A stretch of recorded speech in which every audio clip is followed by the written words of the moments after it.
On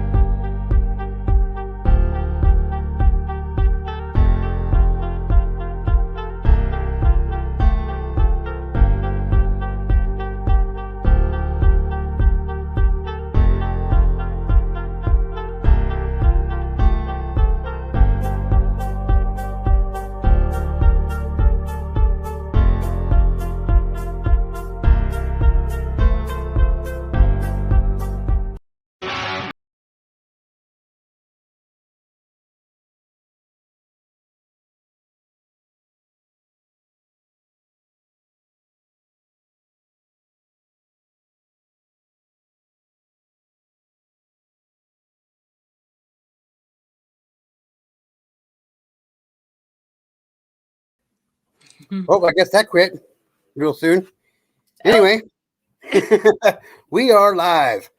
Welcome to Get to Know. This is a channel for awareness and getting people's stories out there about abuse and struggles through life. And I'd like to welcome everybody and everybody meet Cheryl Williams, Cheryl Elizabeth Williams.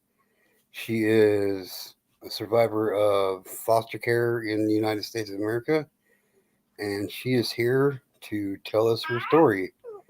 So, without any further ado, Cheryl, sweetheart, the floor is all yours. Just start talking freely about my Yes, story. yes, absolutely. Whatever you want, whatever you'd like us to know about you and what you went through, absolutely. Okay, when I was very young, my sister was going through her own abuse before I really even knew what was going on. She's 6 years older than me, so I was 4 or 5 years old. It was almost like World War III going on in our house was all I was aware of. Was there was a lot of yelling and fighting, but I did see my mom actually hold her against the wall and call her horrible names. Like she was like whore and stuff. My sister was only like 11 at the time. And I was a pretty smart kid, and I called 911 on my parents when I was very little. As I didn't know what's going on, but I didn't think that was right. I didn't know if they'd really even hurt my sister. And so she kept trying to run away. And this was Pennsylvania in the 80s. There wasn't a such thing as child abuse. So it didn't really matter if she was being abused. There was just she kept being put back in our house, and so she kept running away over and over again. And this was hard on me because we shared a room, and my sister was pretty much the only one I've ever related to in my family. And but she was very distant when she'd be home. It was almost like a frozen sister, right? I'd be knocking on her door and like she'd be like, leave me alone, and she just wanted to lock the door and be all by herself. In hindsight I can understand that, but when I was a little kid just wanting to hang out with my sister like we used to, it hurt a lot. And Right.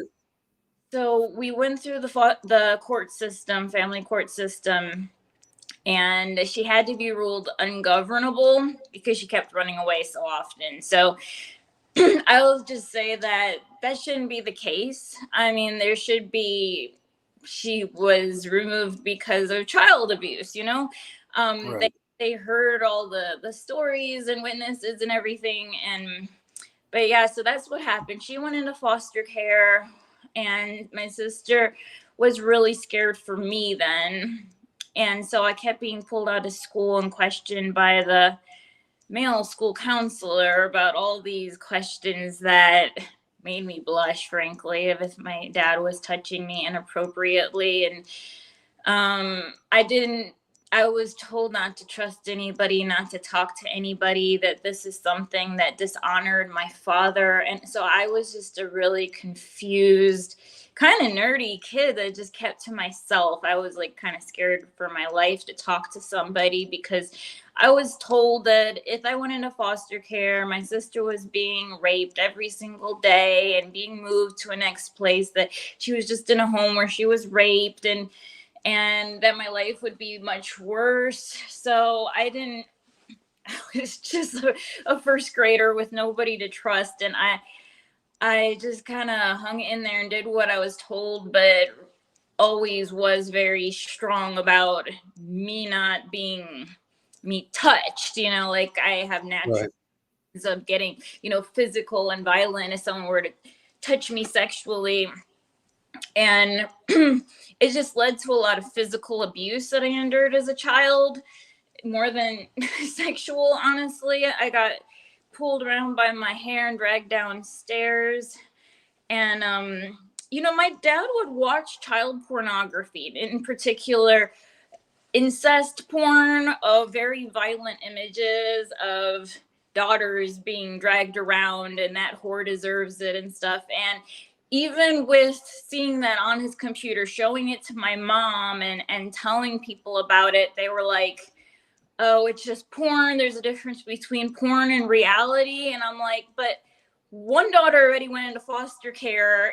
Like, we should take this seriously. I think, like, I was trying to subtly let people know, and without getting into trouble myself. And it just caused trouble for me. And my dad just dragged me out by my hair to the trash can. The neighbors saw it. They called the police. And this was when I just turned 17. And so I had really low self-esteem, and nobody had ever believed me my whole life. So I got used to not even trying to tell anybody. When my dad would throw me out, sometimes in different cities around the US too, like we'd be in town for a wedding, and he would make me sleep outside in a bad neighborhood. Like, one was in Denver, and I tried to, there were payphones, I didn't have a cell phone back then, call, and the police would come, and they would just side with my dad. My dad would be like, she's not eating a piece of pizza, so I kicked her out.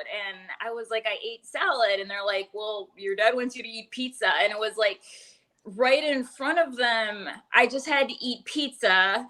And he just come up with some bogus excuse of why he was kicking me out in other cities. But pretty much, I've slept outside a lot during my teenage years, which gives me some weird memories of like going to the bathroom out in the woods, and some things that just made me feel like a huge weirdo. I would hide from my dad in closets or on the roof, and my mom saw me once on the roof and thought that I was crazy. So she wasn't exactly world's best mom, and in the end neglected me. I went into foster care, and they gave up their parental rights immediately, so I wasn't even able to testify against them. I was preparing to. I was getting counseling for it, but they gave up their parental rights. So I went through hell on earth, 7 moves, 2 different states, in bad neighborhoods again, left homeless at 18, and they were just living this cozy life, like never even investigated. And throughout the years, when I've seen pictures of my father with little girls in the family, I've reported it, and they won't even go to his house. I'm like, I know he has pornography on his computer at the very least. And just, it is sad that there's so little we can do. Yeah. That's the gist of my story. And it just, if a kid is being sexually abused by a family member, a lot of families can side, or at least be protective of the man. They don't want him to go to jail. They love him. And it just leads to neglect and abandonment of the poor kid, And Yep. what do you think there is to be done about it? I mean, Well, from my viewpoint, what we're doing about it now is definitely not working because we're not doing much about it. Here recently, I've been seeing some changes in laws in different states,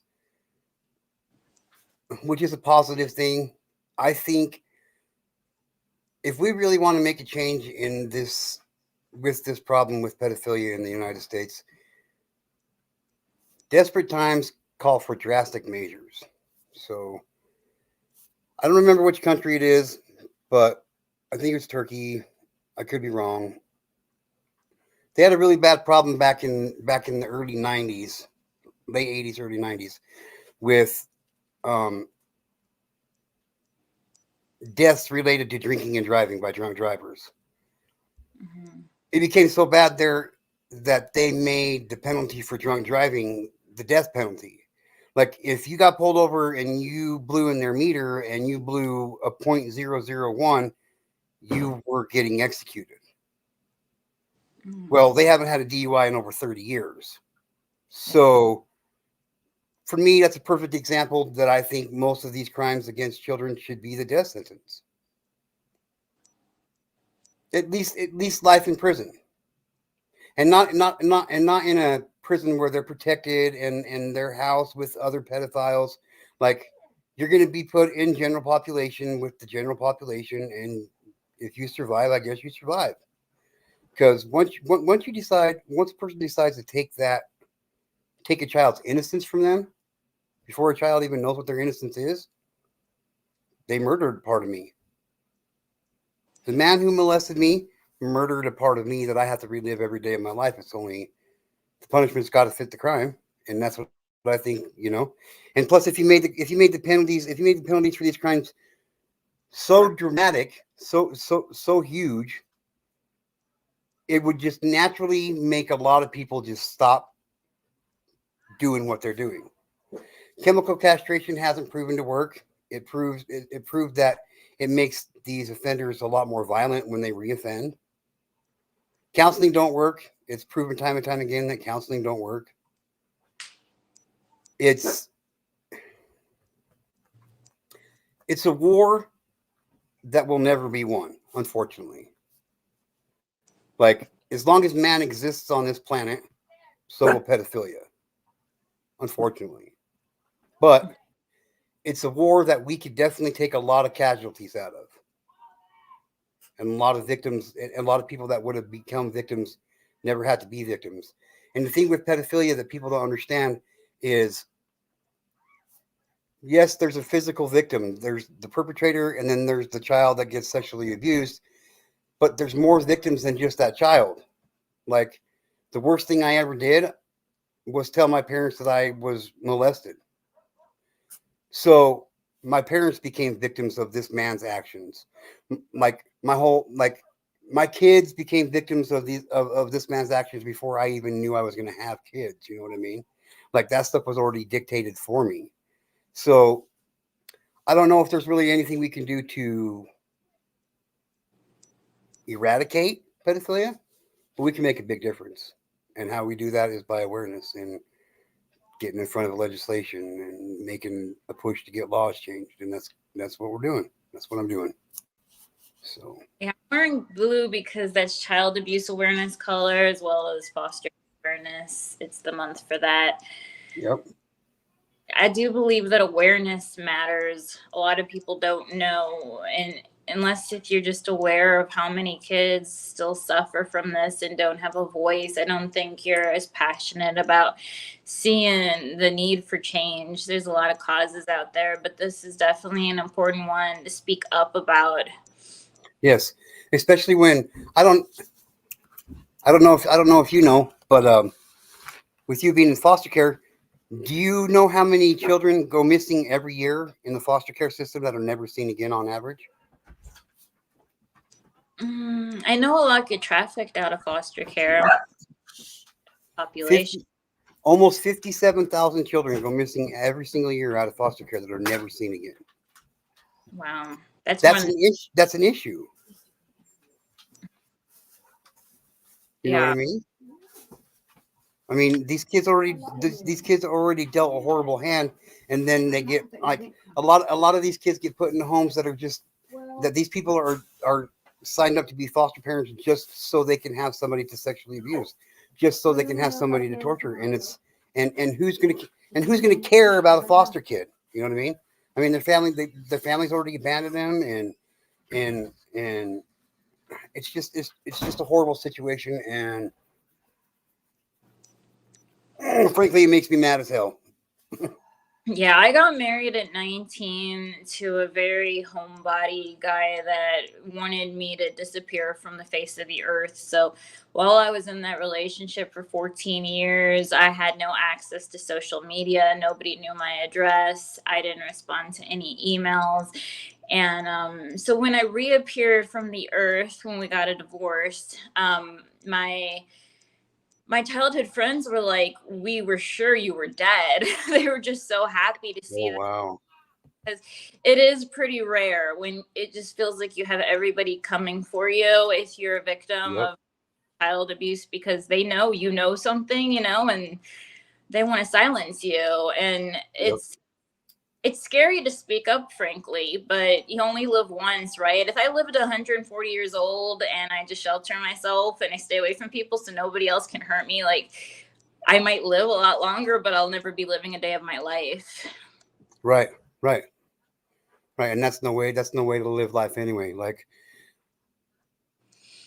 Right. for me, I think the biggest struggle for me is waking up each morning, and the first thing across my mind is what happened to me as a kid, and how am I going to deal with this today?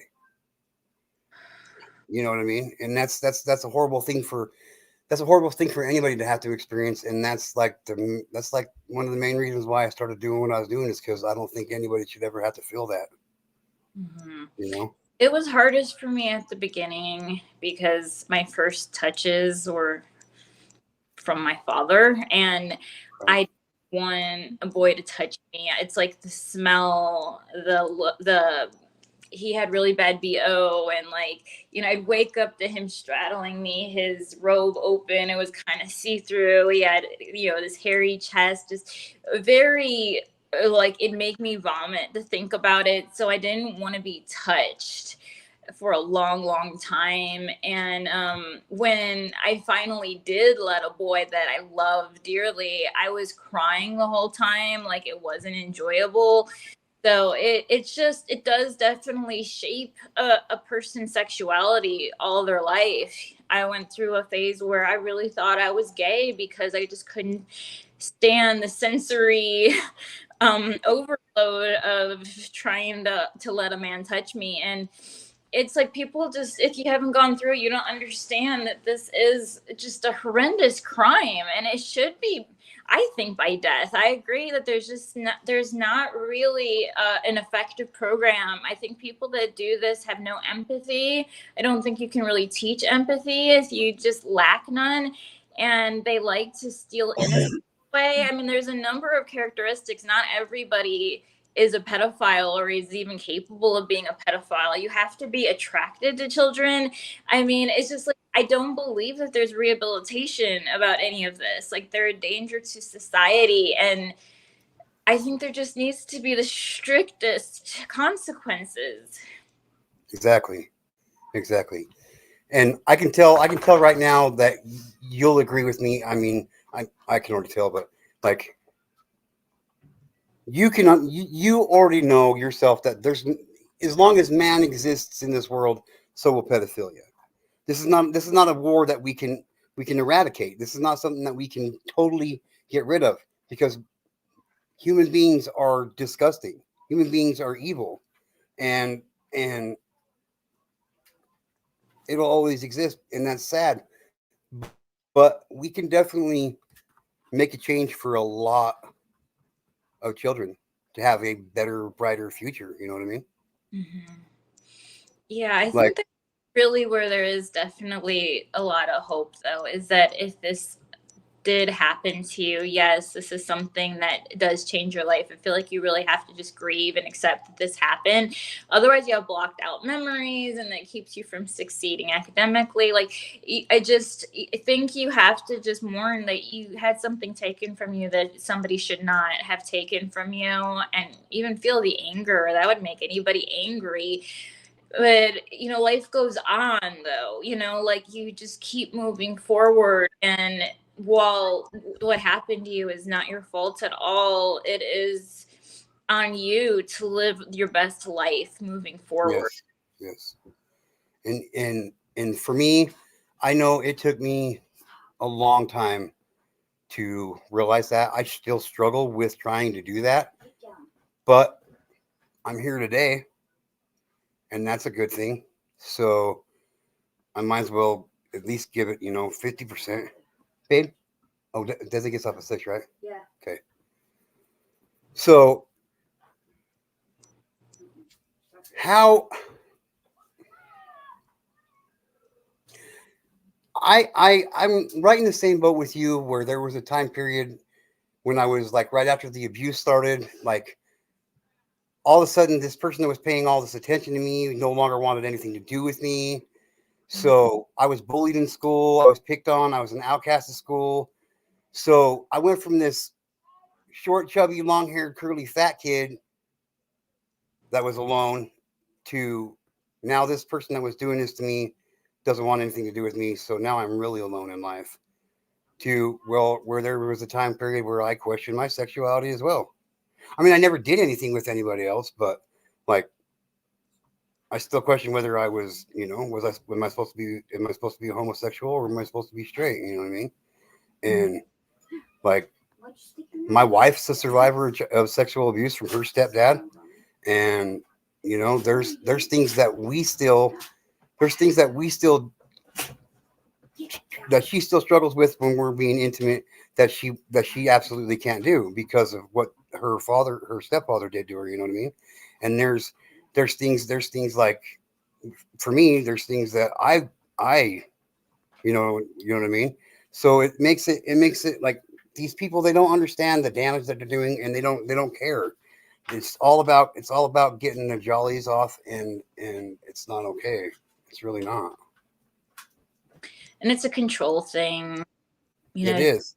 Could dominate you as a kid and then move on to somebody else. I'm sure it just, yeah, I wasn't like super chubby or anything. But I just felt like such a supreme weirdo that I still didn't have many friends. We moved around a lot.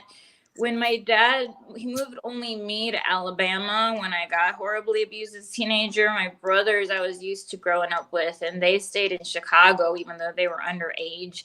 And I was just me all of a sudden, like an only child. And it was a culture shock. I went from Pennsylvania, Chicago to Alabama. I had never been down south, and I didn't have many friends. I just didn't, and I felt like a weirdo. I just felt like nobody else was going through this. Everybody else was like a cheerleader or football player down there, and I was the only one Right.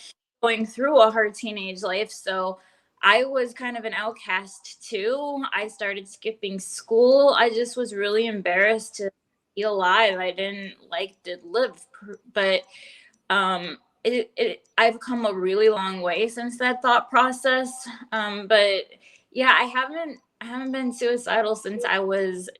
It just like once I got past that critical period. But I do feel like he was trying to get me to commit suicide. He chased me through the house with a gun. He'd tell me to put his laundry away where there was the gun. Like, I think he just wanted me to either kill him or myself or something. But like, he definitely had health issues. And it's just like, once somebody does that, what do they do? Like, even if I Yep. have a side that's kinder, it's like, you kind of have to go away now. You know what I mean? Like, or be Yep. or they'll kill you. So I don't know. I just thought I was like causing grief being alive to my parents, and it was a painful existence. But I never would have thought. I'm 40 years old now, and I have I have two wonderful kids. I have like a wonderful support system, and I'm a queen, so I get to spread awareness around. And it's just I never would have dreamed that, because like you, I didn't have many friends. I didn't have a support system, didn't really even have much of a family support system. So yeah, I mean, foster care wasn't easy, but there's like pros and cons. I just was raised so differently than other people. I was also used for child labor a lot as a kid. So I know how to file. I know how to cook and clean and paint and just anything, real estate. But I didn't get good at anything because I had to do everything that my dad was supposed to do, but he just asked me to do it. I had to do it as a kid. And in a way, I was like glad I had some responsibilities. I'm comfortable with a lot of stuff, but in another way, I haven't ever gotten good at anything. So I never knew what I wanted to do for a career. And I just think like there's no excuse for abuse. There's people that just say they push their kids, and it causes, there's like a lot of celebrities who were abused as children, a lot of them, Yeah. that doesn't mean it's a good thing. A lot of people are motivated from some, they just felt unworthy as a kid, and they just have a lot of guts as an adult to go for their dreams. And I just think that it's better to raise kids that you love them and you protect them than any kind of excuse for abuse. I think that people learn from natural consequences, and any kind of abuse is very harmful to children's well-being. Right. Whether it be physical, mental, emotional. Yeah. It's all damaging to a child. It's something on average, and so people should be nice and patient, I believe. And if you want to teach kids, patience is a lot better than any kind of punitive, forceful abuse. But I don't know, that when it comes to sexual abuse, it's tough. I know there was this girl at my kid's school who was getting in trouble, and that's how I found out about her. And my kids said that she got abused by her stepdad in her mom's bed. Her mom knew about it, and they just really didn't want her anyway. So then she went to go live with her biological dad and his wife, and they didn't want her either. They saw her as like annoying and stuff. And I've seen her wandering around the neighborhood, and she's a skinny kid. She's fairly good looking, but she's just been told she's annoying everywhere she goes. And I just think if you've been sexually abused, you've kind of been stamped as like not worthy or something, like Yeah. you get abandoned, you Yeah. get neglected, and it causes a lot of issues socially. Yes, it does. Like I have multiple mental health issues, mental health disabilities. Like I got dissociative identity disorder, and I got PTSD, CPTSD, anxiety, antisocial anxiety disorder, depression. Like, and I've been in counseling for like 7 years straight now. I started out with 3 days a week, 2 days a week. I'm down to 1 day a week, and like we've linked it all. It all stems from being sexually abused, and it's not. It's just not okay. It's just not okay.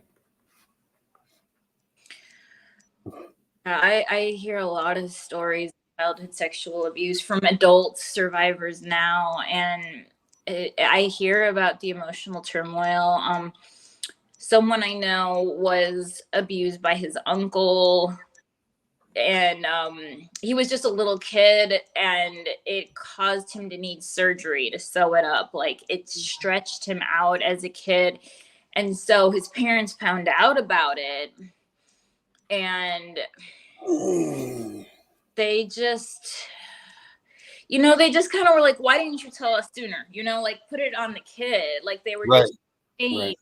and made it like some, I just think overall they were supportive of him. They didn't give him up or anything, but just think he struggles with never feeling loved and never feeling enough. And he's been with a lot of guys, and guys can be hard to be faithful, and he gets cheated and he gets walked on, and it just, yeah, it's not the happiest romantic story, even though he's a complete sweetheart, and I think is living a pretty good life. He's not afraid of people. He has a lot of people who care about him a lot, but he's kind of an old soul. He gives a lot of good advice and stuff, but I do think that people suffer internally a lot because of sexual abuse. And this is also Mental Health Awareness Month. And I just think all we can do is talk about it, what really goes on inside of us. I just struggle so much with trust issues because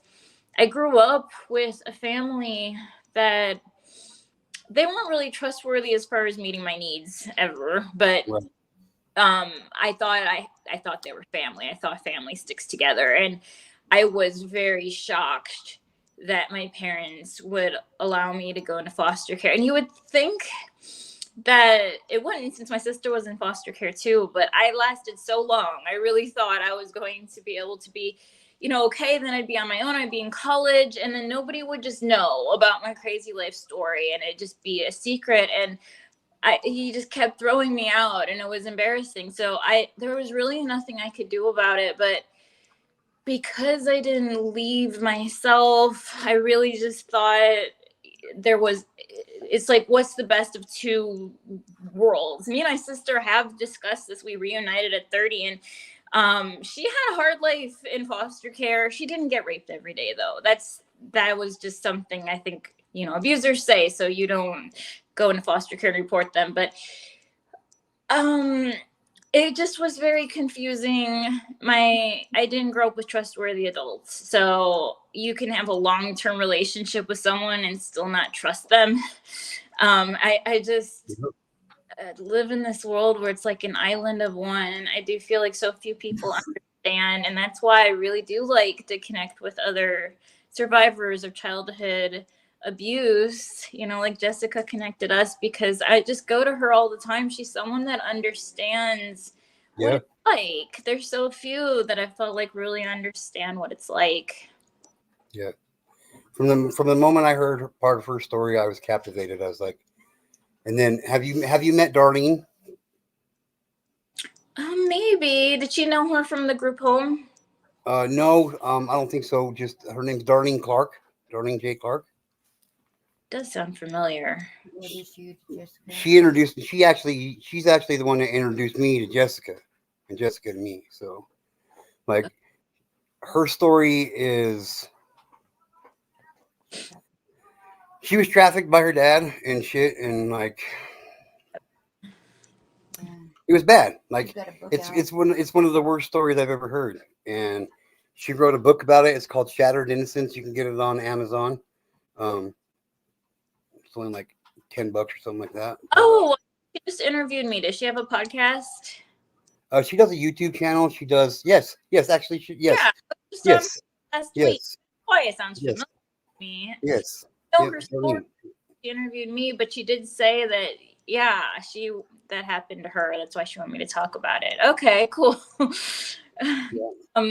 She's been through the ringer too, Yeah. So my foster care, well, I could just change the name of it. I guess now it's Cheryl the Hard Way on my TikTok. I have interviewed a survivor of trafficking, and now she's in a relationship with a woman, and she started her own nonprofit to help survivors of trafficking that want to get out of it, and she helps with the privacy and the shelter. And because I have a nonprofit myself for foster kids to give practical aid to those aging out. And so I have connected with a lot of nonprofit founders. There was Lacey Bailey. She has Foster Kids United. She was the one that introduced me to Jessica, because she's like, Jessica has a great story. I wanted to get out there since I have a bit of a platform. I think it's great that we all just have each other on, because, our stories have made us who we are, made us something about it. And I don't stay silent, to be silent anytime. I've never said no to an interview. I think this is the least we can do. Yeah. And it's therapeutic for me. It helps me progress with myself. You know what I mean? Knowing that there's other people out there, like, have gone through the same things that I have. We're not alone in the world. It's nice to know that there's people out there that you can lean on when you need to, because everybody needs somebody to lean on sometimes, Yeah, there was once I was in class, a pretty young child, drawing boobies and a belly button, like kind of like a frowny face or like and I didn't realize that the teacher saw me. It wasn't even like a cognitive thing, like I was trying to be naughty. It was like after I got fondled, and I guess I had curiosity, or it was on my mind. I used to just kind of doodle, and she went and told my parents. She didn't even confront me about it. And my dad was the one that said, look at this drawing. Did you do it? And he just laughed at me. And Sam just said, okay, don't do that in class again. But like, he knew why I was doing it. Like, I didn't even, like, the teacher didn't, I just think that there are signs, and like, no teacher ever, if the kid is doing that, it may be nothing, But it may be something maybe to talk to a counselor about, and have the counselor talk to the child instead of going to the parent, in case if, you know, it's the parent abusing the kid. Yeah. See, and I got lucky. I got lucky in that department because, I mean, my dad was a major alcoholic when I was a kid. But and besides, like having his flashbacks from Vietnam and stuff, like he didn't abuse us. My mom didn't abuse us either. You know, like so. I got lucky there. I was just getting abused in different ways. Like had a couple uncles that picked on me all the time, and like there were the reasons. Like I tried committing suicide for the first time when I was 9 years old, and three other times after that. You know, and like people just don't understand what damage they're doing to somebody when they're doing what they do, you know. So how did you get through it? Did you have a little group of friends, or? Nope. I was an outcast. I was an outcast most and well until I hit high school anyway. I hit high school and the summer I went to 10th grade, I told myself, I was like, you know what, I'm not getting bullied anymore. I'm not letting people push me around. Whether I get my ass kicked or not, I'm gonna stand up for myself. And I did. And I became a very dark person in a way that it didn't matter what you said to me. If I thought you were insulting me, you was gonna get your ass beat. And I went through a lot of shit with that stuff, man. And like I joined up in a gang before that, and like just I don't to be honest, I don't know how I made it. I don't know how I made it by myself so long. Like I don't. You know what I mean? Like I didn't have anybody to talk to. Like the person that raped and molested me, like quite a few times he'd hold a gun to my head while he was doing what he was doing, and he'd always remind me that he'd kill my parents while he was doing what he was doing to me and make them watch, and just some of the darkest shit that you could imagine being told to a 5-year-old kid, a 6-year-old kid, 7-year-old kid. You know what I mean? And then just to have it all stop and be like shunned even by him. Like, yeah, I tried committing suicide twice in like 3 years that after it stopped happening. And I don't know.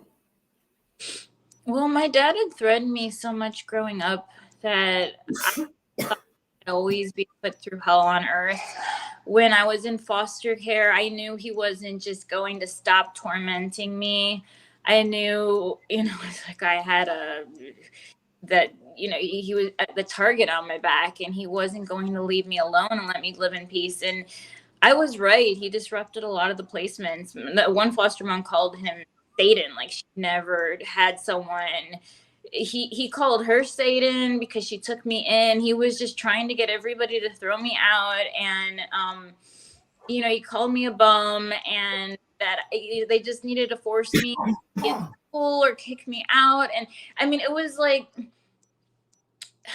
I think the thing that really messed me up was just a lot of it got to my head. So it's not, I think some of the trauma isn't even the horrific memories, even though I know we have those, but it's like what you think about yourself, your self identity. Like, no matter who you are, there's no right way to react. And I've always been like a stick in the mud. Like, I have a hard time relaxing. I never got into drugs. I got offered drugs. I lived in some bad neighborhoods. I was pretty much homeless. But I didn't. And the reason is because I knew if I ever got into alcohol or drugs, I wouldn't be that type A that I was going to find a place for myself, going to keep working 3 jobs so I wouldn't be homeless. Like, I knew I was dead. Like, I just didn't think I had the luxury of partying. But I know some people escape and they become drug addicts. And I don't even think like my way was any more correct, although I might not be alive if I did it. But it's still like, it's hard, no matter how you react. I'm sure people that got into drugs or gangs are a lot more fun than I am. They can like relate to others. They can connect more. It was really just difficult for me to have relationships. I mean, again, when I tell people this, it's like you're crazy. So I go on a lot of dates, and I do great on a first date because I'm like an adventure junkie. Let's just go skydiving and not talking. But when it really gets down to like and like opening up, it's like people just they run for the hills like you're batshit crazy. And it's not fair because it was a tough situation, and no matter who you are, it'll make you crazy. Yeah, absolutely. So your sister is like 6 years older than you, 7 years older than you. So she spent a lot more time in foster care than you did. Yeah. She had a family. We went to church, so we were like spiritually abused too. Just taught, me and my sister were taught we were like evil, had a demon in us or something. But we went to church, and so she had connected with a family, and they wanted to adopt her initially. So while she did live in a few other foster homes, they kept taking her back. However, as an adult, she was her adopted sister got divorced, and she just made some comment. She'd been like their daughter for so long, like 20 years. She made some thoughtless comments about how she kind of sided with the ex-husband, that she shouldn't have just dropped him, like that's not a relationship. And the sister got mad. She told the parents, and the parents said, "You were never our daughter." And they just, that's it. Didn't have a family anymore. So I thought she found her forever family, but that's what it's like if you find a family that takes you in. It's like you have to walk on eggshells. It seems like it's so hard to find a family that really thinks of you as family. Yeah, I can imagine. But she did get rejected some in foster care too. I mean, it really plays on your self-esteem. Like I said, I know my dad was behind the scenes causing some trouble. Sometimes it was like boys. Just 1 second. No, B, we're not talking about somebody else's story. We're talking about Cheryl's story. So if that's how you're going to be, you can just leave. So my sister is a part of my story because it was a big deal losing a sister when I was 5 years old, and then reconnecting with her at 30 years old. And our reconnection was her playing a video clip of the wedding with her family. They gave her up, and that's practically all I know about her. Is she contacted me because she needed family, and she said she felt more whole having me in her life, like at least we have each other. But I haven't even seen her since. It's just like I'm kind of upset that all those years passed and they were stolen from me, where I could have had a sister. She's the only one I relate to. She did CASA. She has 2 kids. She has like a lot in common, and she has given me permission, as long as I am standing up for children's well-being, that I can share those details about her. I have asked her before. Well, that's good. I don't really, if that's what you want to talk about, that's what we can talk about. You know what I mean? So her and I have both her names. We're kind of private about certain details. She changed her social, so she's not the easiest person to track down. But yeah, anyways. Yeah. So you got put into foster care when you were like 17? Yeah, I had turned 17 that month. Okay, so take us through your journey through foster care. Like did you only have to go to one home, or did you get put into multiple homes, or? I experienced kind of a little bit of everything. I started off in a foster home, but let me just say on a brighter note, that first night, I remember sitting in the CPS alone on a chair. Homeless people were walking in and out. I felt unsafe. I heard them on the phone. A lot of people didn't want a teenage girl. A lot of rejection. It was all night. But when I did find a home, they had me sleep downstairs on the sofa bed, and there was no light or anything. But there was a picture of an angel walking kids down over a bridge to safety. And that picture just lit up the whole night. I was staring at it, and this peace came over me. And in the morning, I was like, I love that spotlight you have on that painting. It's really striking. And they're like, there's no spotlights down there. So I really knew like that Wow. I was called to like be like a guardian angel and help lead kids to safety, and that, you know, God was going to be with me kind of protecting my journey, because I was scared out of my mind, to be honest. And then so that foster home, her biological son was hitting on me, and I told you I'm kind of like, you know, karate chop anybody that does. Right. It's final. So he was the victim there, and they ended up moving me, and I went into this group home. I was told it was like so I could be around kids my age. They're all girls, but we were locked up behind bars, and there was no education. None of us were in school. And it really provoked me. Like, I had no idea there was all these forgotten children in Alabama that are locked up behind bars, not because they got kicked out at juvie, some of them did, but like there was no place for us. One was pregnant, one was suicidal. They take away your shoelaces, but mostly we didn't do anything wrong. We were just had no place for us to go, and there was no sunlight, and the food was slop. It was like prison food. We got our one phone call. I had no one to call, and it was very humbling and depressing. And I had a GED book. That's pretty much all I had there with me. And I kind of get mocked during public time of, instead of my one phone call, I'd be like going through my GED book, and they're like, what are you going to do when you get out of here? It's like, they just told me their story because I said I knew I wanted to tell people about it, whether I was going to be a journalist or something. I wanted to tell people there was this whole population of kids that you don't ever hear of. They're forgotten, and most of them, they don't have a voice.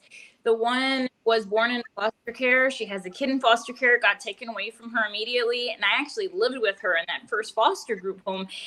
And she didn't get to see her kid. It was just like, why do I see her but not her? So after I got like sexually abused by the examining doctor there, and I used my one phone call to call that first foster mom, like, please, I'm desperate, just find me someplace to live outside of here after that happened. And so she picked me up immediately, and then she arranged for me to live with this foster mom who sprained her ankle and had like 14 special needs kids. So I was there to help with the cooking and the cleaning and the childcare mostly. And there was every kind of special needs represented. There was autism, there was Down syndrome. There was a deaf girl, and they weren't being treated very well. The deaf girl, she called dumb. And I'm like, she can lip read, you know, and she's not dumb. And she goes, well, that's the technical name for being deaf, you know, is dumb. And I just couldn't stand her attitude. And she just kept pushing me to interact with her stepson because I'd be a good influence. I really think she wanted me to be like her daughter and stuff and help her full time. And I don't go there. I'm not going to prostitute myself. You know, I didn't like her son. He was a redneck. He was really racist. And, but since she just kept provoking me, like, to hang out with him, everything else was going well from her point of view. We just started making out one day, and I knew that was like, you know, I told her about it, and I said, I gotta go. And she's just like, what do you mean? And I'm like, you can't have two kids, like, you know, being with each other. She's like, well, did you have sex? And I'm like, no, but, you know, it's kind of chaotic, and it, you know, what if he tries that? And she just got so upset that I didn't want to be with her son. It was like this whole drama, and she started like reporting me for being suicidal, and I was suicidal. But that other foster mom came, picked me up, and they're like, you know, this boy doesn't love you. And I was like, I didn't think he loved me. And I don't know, it was just this big drama. And I went to go live with that first foster mom temporarily. And then the first foster mom stole my identity. I didn't know that. She was constantly telling me these sob stories, though, about how poor she is and how many kids she's helped. And so I have a wealthy uncle. I had called on her behalf, like, we need to get her on Maury or something to, you know, have her showered with $1 million. And he was like, no, but I'll take you in. I didn't know you were in foster care. So he handled the legal stuff and he wanted me to go live with him. But he was my dad's brother. And he's a good guy. He's a good guy. He didn't harm me in any way. I went to go work for him at his law firm for a little while, but my dad kept intervening. And, you know, he did it kind of as a favor for my dad, thinking, you know, he's my brother. But he got the feel of what was going on. I wasn't able to go take classes at the community college because I didn't have my GED yet and I wasn't 18 yet. You have to either be out of school for 2 years or have a GED. And I couldn't get my GED until I was 18. So it's kind of catch-22. I couldn't take community college classes yet, and I might as well wait because I'm a couple months away from turning 18.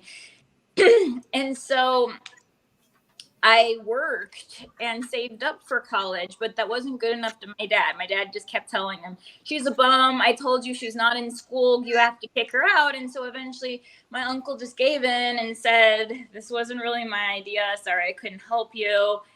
And they didn't want to tell the other family members what was going on, as this was a family embarrassment. So my mom's dad lived in a bad neighborhood of Chicago, and he got talked into taking me in. But he has a step wife that is also very dominating, like my dad was. Oh, thank you so much. And yeah, my uncle filed paperwork for me to be emancipated out of foster care early. That means where I wasn't getting government support. So the paychecks ended. The reason he did that is so I could work, though, because we couldn't get a hold of my social worker. My social worker had a full caseload, and she didn't even know I was out of the country. She just really dropped the ball on my case. I don't think I ever even met her in my life. But we had one phone conversation because I needed to work, and I was working 3 jobs, but I couldn't get started on that until I got my social worker's signature. But it just ended up where I got emancipated first. So I wasn't a foster kid anymore, technically. And then I was on my own. And when the paychecks ended, I guess my grandparents weren't aware that the paychecks were going to end. They kicked me out. They're just like, we're too old for this. We, you know, it was different when we were getting a paycheck. And so I was homeless in this bad neighborhood of Chicago, but I got my GED. I took the train. I got followed home. It was scary. I did have a stalker at one of my jobs tell me if I didn't have sex with him on the day I turned 18, he was going to kill my grandfather. So that was another reason I didn't live with my grandfather anymore. And I fled the state with the money I had saved up. And I stayed at my friend's house in Alabama. I had like one of them. I met her the 1 week I was in high school down there. I was crying in the bathroom, and she had a heart for children and women. And so, yeah, I kind of bounced from place to place of a couple of these friends I knew through her until I lived on campus in Alabama, and I got a full scholarship because I took my ACT down there, and it was just a lot of hustling.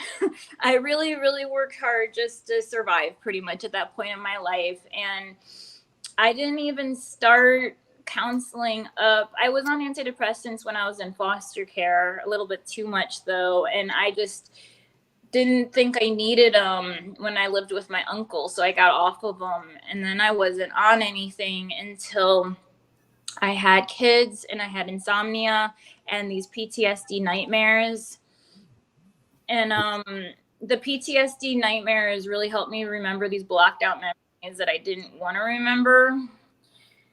And it was, I was thinking of going back to school. I did get my bachelor's degree, finally graduated summa cum laude. It took me 10 years, but I did get straight A's. And and I had no memory though. My memory was so bad. So it took these series of PTSD nightmares to get my brain back of like, okay, this really happened. I accepted, you know, this was my life.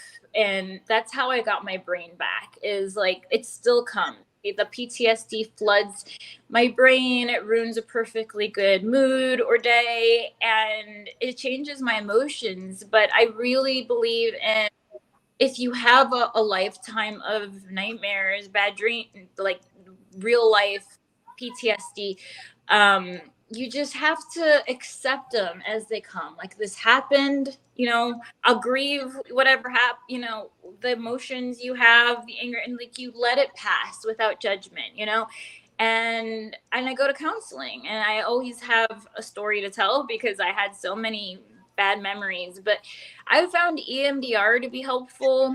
EMDR kind of removes the intensity of it so that you can process it. Like, I know I got raped. It used to be like a 13 on a scale of 10 emotionally. Like, I just I didn't even want to acknowledge it existed. It hurt so much. But now it's like a 1 to 3, depending on the day. I know it existed. I could talk about it. I mean, it kind of sickens me a bit, of course, but like, it doesn't impact me the way that it used to. I think EMDR can be something helpful to try. I know it sounds weird if you've never done it before. What's EMDR? So it's eye movement rapid desensitization or something. Right.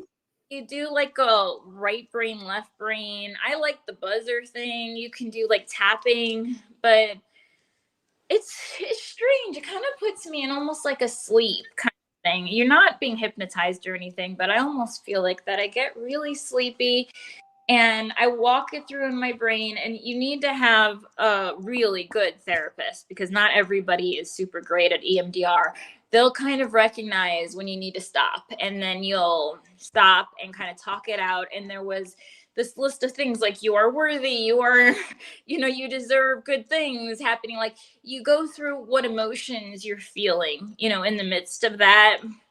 Like, I've done a spiritual cleansing over myself so that I didn't feel like blackened, like stained from the abuse as a child. And if you just feel white as snow and you feel good enough, like, that's the point of healing. So I found that to be good. My counselor has been really helpful.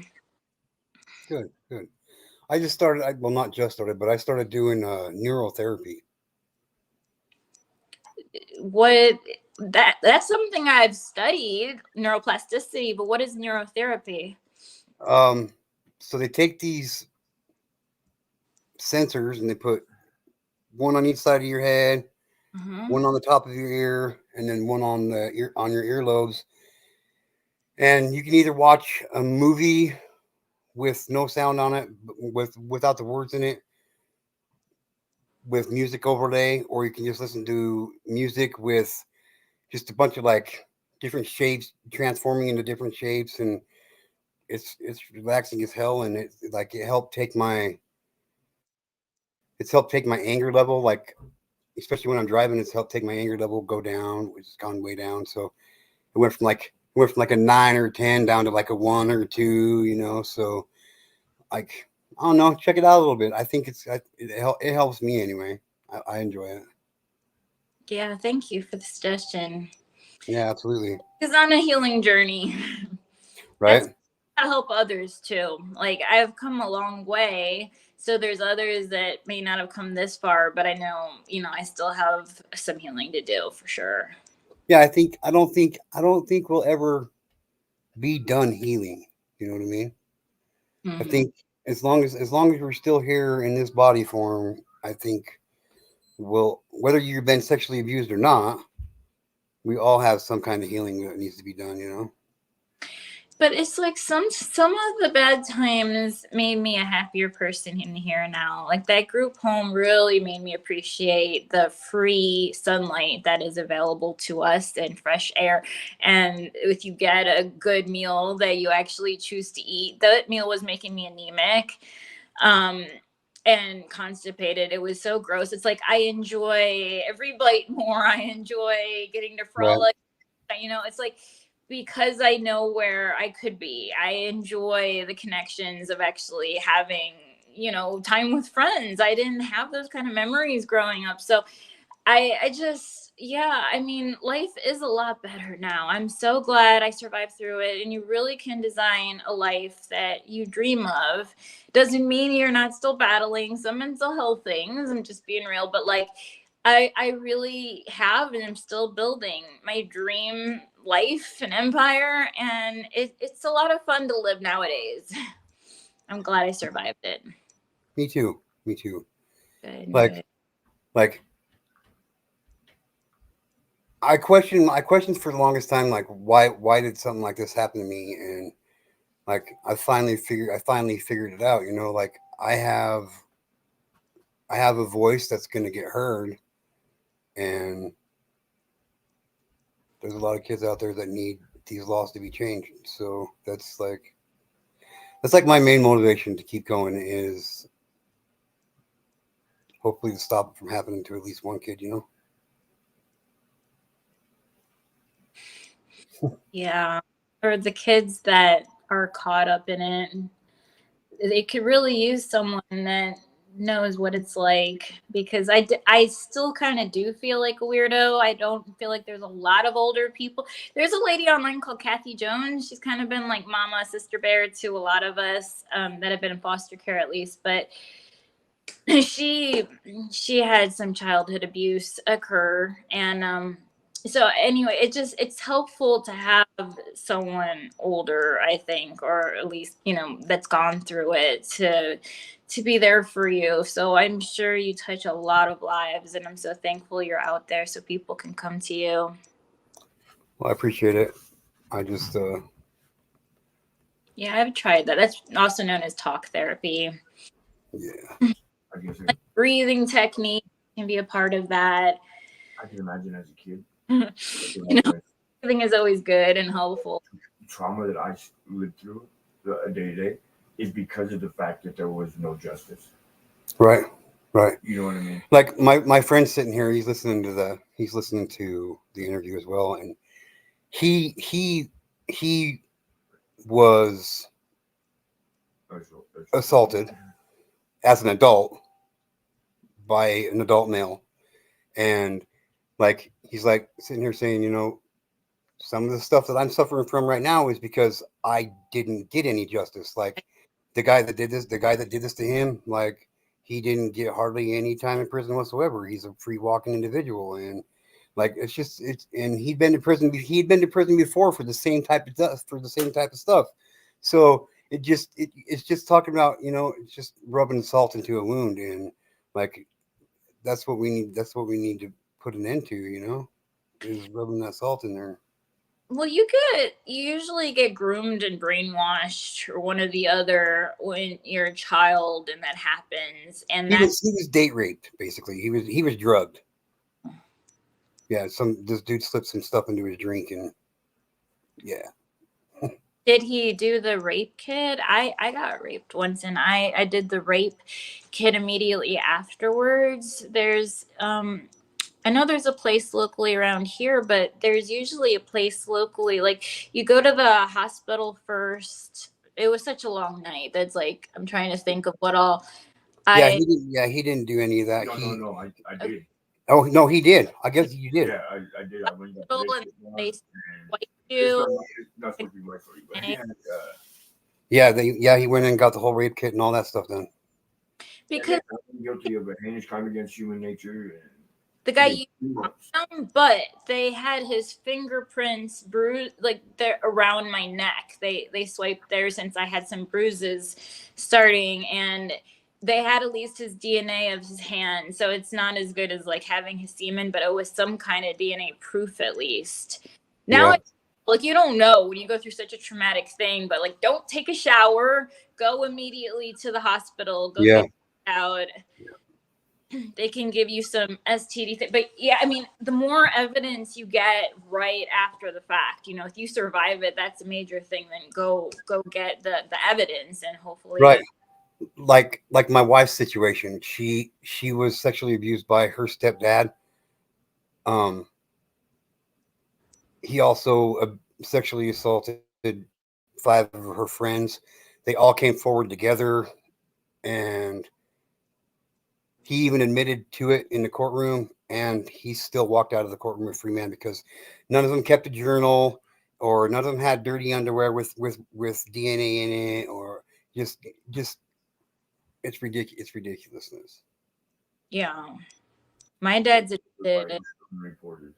My brother's, but yet he still walks free too. And I hear you. I mean, I guess in my case, he lives a really crappy, miserable life. You know, people do know about it in the family, even if he's not like an outcast or anything. And it's like, you know, he's not respected like he was. But regardless, like, he lives with what he did, and you make a bed, you sleep in it. Like, people that go and bring peace or joy to, you know, you live with that. You get like friends and wonderful memories and peace and stuff. But when you do a lifetime of hurting others, even if you have a loyal crew, like, you don't have peace, you don't have comfort, you know, like, he's very miserable. He's always had depression, and I just think that we do need to leave like some room for God. Like, I don't know. I just know, at least I live a much happier life than he lives. I wouldn't want to switch places with him for a day. I don't envy. I'm so glad I'm not attracted to children. Like, I pity him. That's how I don't let anger take over me, because I have felt this form of justice. Social justice can come with you living your life, you know, and being happy and even talking about it freely without the fear and intimidation. That is social justice to me in some ways. Obviously, it's not. What I really like to have is that peace of mind that children are safe. And I cry so often, honestly, for children that might still be going through it. It's god awful. If there's Yeah. anything I can do, you just let me know. I mean, Right. if I give my opinion on stuff, I'll talk to whoever. I talk to whoever I can about all this stuff. It really, like, it needs to be more punitive. I agree with you. I think if we have evidence, it needs to be like death penalty. Just it's like the worst crime out there. I think it's worse Yeah. than Like I covered a story here about 7-8 months ago about a 72 or 74, I don't remember, year old man who got busted in Florida with so much sea sand. They had to weigh it on a car scale, and he had over a ton of it that he printed out himself on individual pieces of paper at his home. Like, they counted it, he had over 250,000 images of children being sexually abused. Now, he got like 10 years in prison. I mean, he probably won't make it out of prison because he's 74 years old, but still, like, that's not justice. That's not justice. He shouldn't be able to sit in prison for the rest of his life and, just sit there and be a pig like he is. You know what I mean? Like, I just think that I think our country concentrates too much on sentencing drug addicts and drug dealers than they do real criminals. Like, who's more likely to change their life, a drug addict or a pedophile? I mean, it's simple. You know what I mean? Like, I say this all the time on here. My brother-in-law got sentenced to 32 years or 36 years in prison for drug trafficking. I'm not condoning drug trafficking. Trafficking, it's bad. You shouldn't do it. But the person that was sentenced right before him, who was in court for his fifth time for the same charge, which was possession, distribution, and production of child pornography, and he got 5 years. Oh, it's a non-violent crime in Idaho.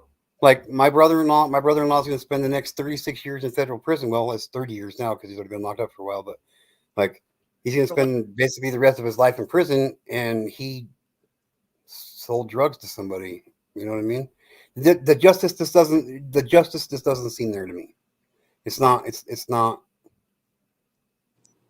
not where it should be. talking about money. They make a lot of money from busting drug deals and stuff. Oh yeah, most of the cars they drive, and like a lot of the stuff that it all gets confiscated when they get caught. And like, when my brother-in-law got caught, they seized like $2.4 million worth of property and assets, and so I mean, that didn't get auctioned off to the community. It got given to the police department, So I mean, of course they're going to focus more on drugs, and it's just wrong. Like, we would probably have a whole lot less drug addicts in the world if there was a lot less pedophiles in the world. The problem is we have a lot of corruption. There are politics, Yes. minor, and they perpetuate the problem. I don't see why we elect these people as leaders, but that's a big part of the problem. I covered some trafficking stuff on here a while back, about 4 or 5 months ago, and human trafficking is the second most profitable illegal business. Well, they call it an industry. It's a $28 billion a year industry. So, like, and the number one state in the United States for trafficking is Washington, D.C. So if that doesn't shine a light on some things for you, I don't know what would. You know what I mean? Like, it's not even a state, and it's the number one place in the United States for trafficking. You know what I mean? Why is that? Well, it's because it's full of corrupt politicians. Like, if I like Coca-Cola, I'm not going to make Coca-Cola illegal. Yeah, or make the penalty. Exactly. Like these people that are in these positions of power, they that make these penalties for these laws. Like, the only thing that makes sense to me is they're pedophiles themselves, because, like, how are they going to make it so you only go do a year in prison, 2 years in prison, or not even any time at all for the penalty? Well, it's because they're participating in that action, and they're afraid that if they get caught, they're not going to make the penalty where they have to go to prison for the rest of their lives, because nobody would, like, if I was in a position of power to do that, like, I would definitely bend the law to fit my program. You know what I mean? And that's human nature. But, like, in this case, like, I could go on for hours about it, but it's just wrong.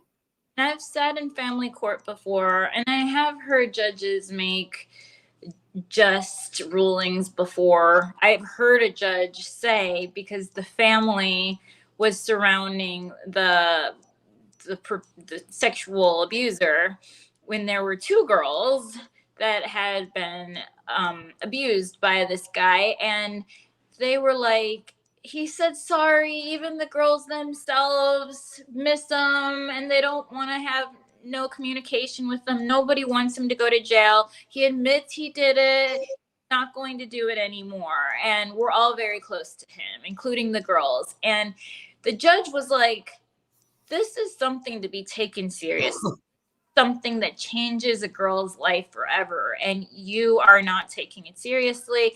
And so he made a ruling to, well, keep the girls in foster care, since they weren't being protected by their family, clearly, and to have to keep it rolling as far as the ruling against him. I don't know the exact process, but I just know, like, it's a lot about the judge. If the judge is rough, the judge actually agrees with us that this is a horrific crime and needs to be taken seriously. We don't just listen to some emotional argument. We love him, though. It's like, yeah. Well, guess what? I'm sure his daughters loved him too. I'm sure his stepdaughter loved him too. But that doesn't change the fact of what he did, and there needs to be a consequence for that. Like, it's to me, sexually abusing a child is worse than committing murder. Because, I mean, the person that abused me, he took my innocence from me before I even knew what innocence was, and, like, he murdered that part of my life. Yeah. I gotta relive that every single day. At least a murder victim has only got to go through one time. You know what I mean? As messed up as that is for me to say, but that's the reality of it. At least they only got to go through it one time, and they don't have to experience it. Like, a victim of abuse like this, we got to experience it. We got to go through it and deal with it every single day of our life. Now, how we deal with it is a different story. Some of us deal with it better. Some of us deal with it not at all. But we still got to deal with it every single day of our life. And doesn't change the fact that it happened. Yeah. They loved him or not. We have legislation for that. It's called Stockholm syndrome.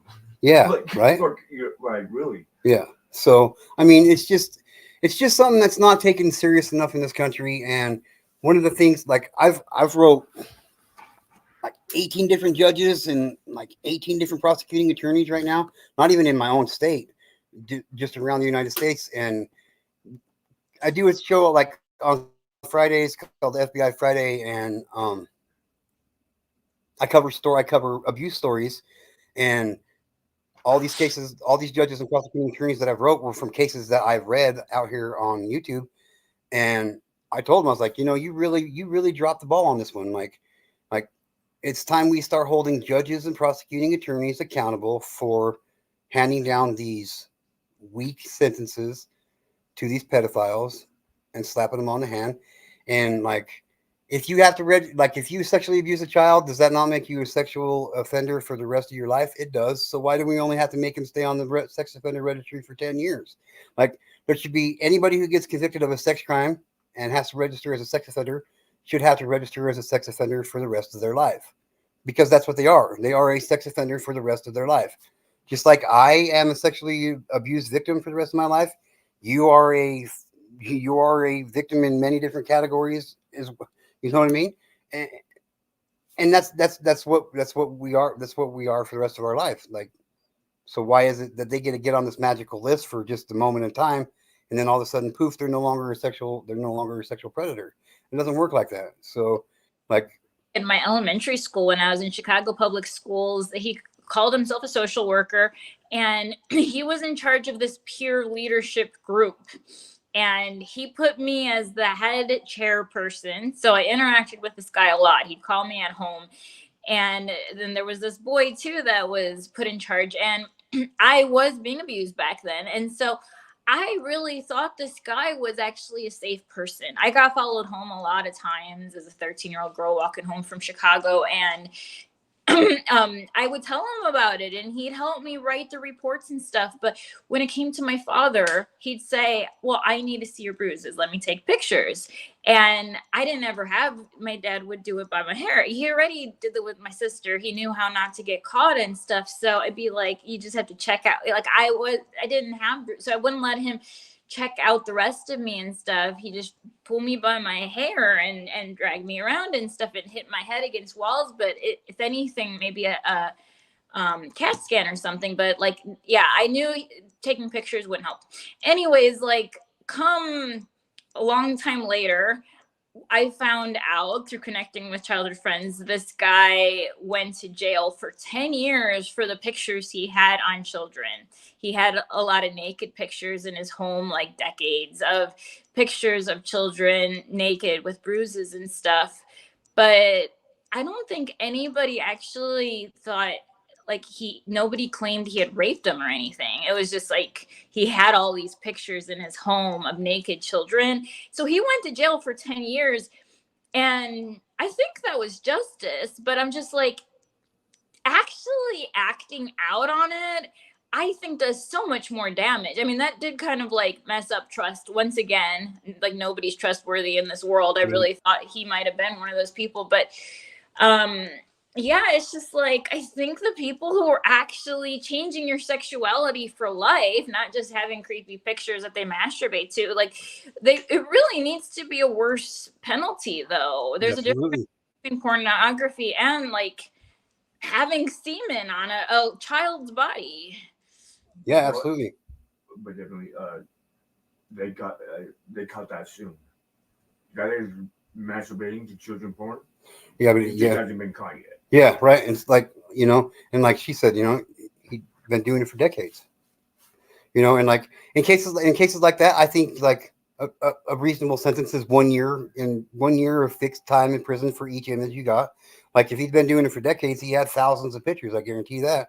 That's thousands a year. Like you ain't ever getting out of prison. You're going to be buried underneath the prison. You know what I mean? And that's what we're pushing for. So.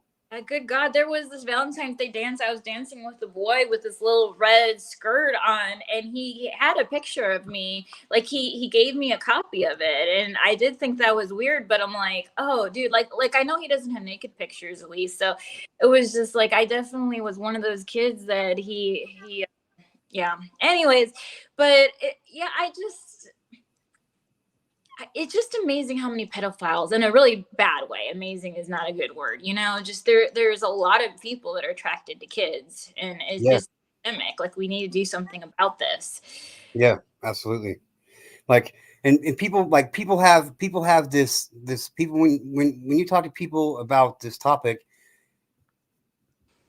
they get this image of this man that's scraggly looking, not clean shaven, basically looking like a bum, a creep. You know what I mean? And that's not the reality of it. Like, the reality of it is the people that are doing this are people that are in positions of power.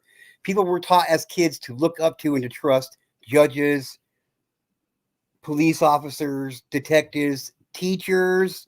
Teachers is a real big thing now. Like, it's really becoming an epidemic with teachers, and like it's not these homeless guys sleeping on the streets. It's the people that's sleeping in your own home, and it's Would be like 80% of somebody you know. no, it's 91% of all sexual crimes against children are committed by somebody that they know and trust. And that's simple to explain. I mean, it's just because we don't let our kids go around strangers, but It's like Hollywood too. They're always casting kids, and there's a lot of producers and people that just think the kids that, like, I don't get hit on anymore. It's like, as soon as I turned 19, I barely, the period of 13 to 19, I got followed home all the time. It's like, all of a sudden, like, only minors are attractive to a lot of adults, and it's gross. We need to just change the sexualization of that. Like, make it more yeah, glamorous. Sleep with adults. I don't yeah, get why there's this appeal for children, but it's just spread. Like, children have these yeah, interfaces, they're cuter, they're more youthful. I don't know. It's so creepy, as like a mother kind of figure. It's like, this is so creepy. yep, I don't get it. yeah. It's messed up, and like, I heard it huh? because they know how big pieces of shit they are, and a child will not judge them. Yeah, yeah, Like, as that's going on, like, he doesn't know, like, you know what I mean, like, that you've been homeless, or like, a child just doesn't know. Like, I guarantee, yeah, the innocence. That's the fucking. yeah. It's the innocence. Like, just during this interview, we've been at it for an hour and 21 minutes now, and my brain thinks like this: like, hour and 20 minutes. That means 45 children have been sexually assaulted while we have been on this live stream. You know what I mean? That's the reality of it. Like, that's the reality of it. Like, it's happening to a child right now as we talk, and it's not okay, man. It's not okay. So tell us what we all can do. What do you think is the best thing? I kind of think CASA, because CASA, you get some kind of a voice, to speak up for kids and maybe even ask for more severe, punishments going on in the families. But I don't know. What else do you think you can do? Educate, educate, educate. Like, my wife and I, when we got together and we found out she was pregnant, we literally sat down and we had a conversation about having kids and about being sexually abused. And we vowed to do whatever we possibly could to make sure our kids were informed enough to know what's right and what's wrong. So we talked to our kids about sexual abuse from the moment we thought that they could understand the words that we were that we were speaking out of our mouths. So I think the number one way to combat this is education. If you tell, like for me, my parents never talked to me about sexual abuse. I didn't even know what sex was when it started happening to me. So if my parents would have talked to me about it at a younger age, maybe it would have only happened one time. We don't know. But I can tell you right now, I can sit here with my head held high and my wife with her head held high, knowing that both of our kids have never been sexually abused. And like, to this day, we still talk to him about it. And my son will be 18 in July, and my daughter will be 16 in October. And like, that's the best. Like, that's the best way. And don't trust people. Don't be so willing to let your kid just go to their best friend's house for a slumber party. Don't be so willing to let them go to your brother's house. Don't let you just make sure you, and even though you know them, like know them, like you don't know what they're like behind their closed doors, and that's the reality of it. So you just have to the best way to do it is to educate your kids and to tell them no matter what happens, if this happens to you, you can tell me and it'll get taken care of in the right manner. And like I will always believe you. Like if a child between if a child like from four to birth basically tells you that they're being sexually abused, there's a 0.001% chance that child is lying to you.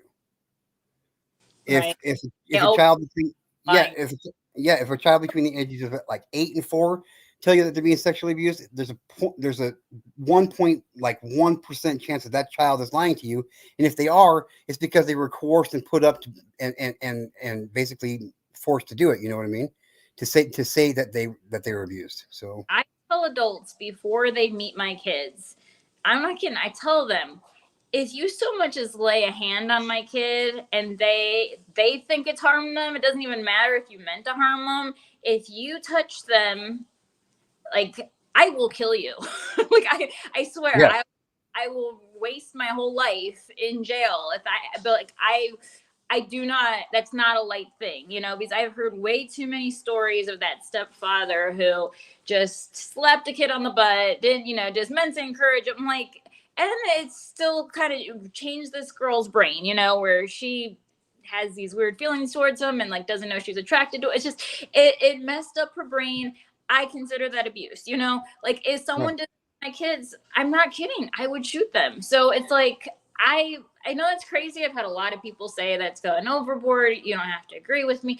I truly do tell everybody that. So I I I I don't. I'm not so toned down as you are. Like I would nail them to the floor and feed them to their own dog. Minimum, everybody thinks that. You know what I mean? You know what I mean? Like I and I know that about me, and my kids know that about me. Like I'm glad that nobody ever messed with my kids, because I wouldn't be sitting here doing this interview right now with you. So like I would gladly give my life up in prison for my kids at the drop of a dime. So it doesn't even matter. I ask my kids regularly because they're still pretty young. They're still in that danger zone. It's like, has anybody ever touched you inappropriately? Has anybody made you feel uncomfortable? Even if you're not sure, like, let's talk it out. Is there anything at all you want to tell me about this? Like, even if you think you liked it, like, it's just, please talk to me. Yeah. One question I get asked quite often is, G2K, when is a good time to start talking to your kids about this? And for the longest time, I tell them, basically just as soon as you feel comfortable with doing it, but I kind of changed my stance on that. And it's like, as soon as a parent no longer has to change their baby's butt and has to wipe their butt for them, that's when you start talking to your kids about proper and improper touching. Well, and there's types of things. Yeah, good touch, bad touch. Like you don't use like it's different language depending on the age of the child. Yes. Like when my son was like 3 years old, 4 years old, when we were talking to him about it, and my daughter was like 2 years old, 3 years old when we were talking to him about it and started talking to him about it. We use no squares. This is a no square. This is a no square. This is a no square. And then we just changed it up from there as they got older. You know what I mean? And now it's like, if you want to get your kid to tell you the truth, take them off guard. Take out of the blue one day, walk into a room and say, "Hey, has anybody ever sexually abused you?" And look at their face. Watch their facial expression when you ask them that question out of the blue, and their facial expressions will tell you whether they have or not.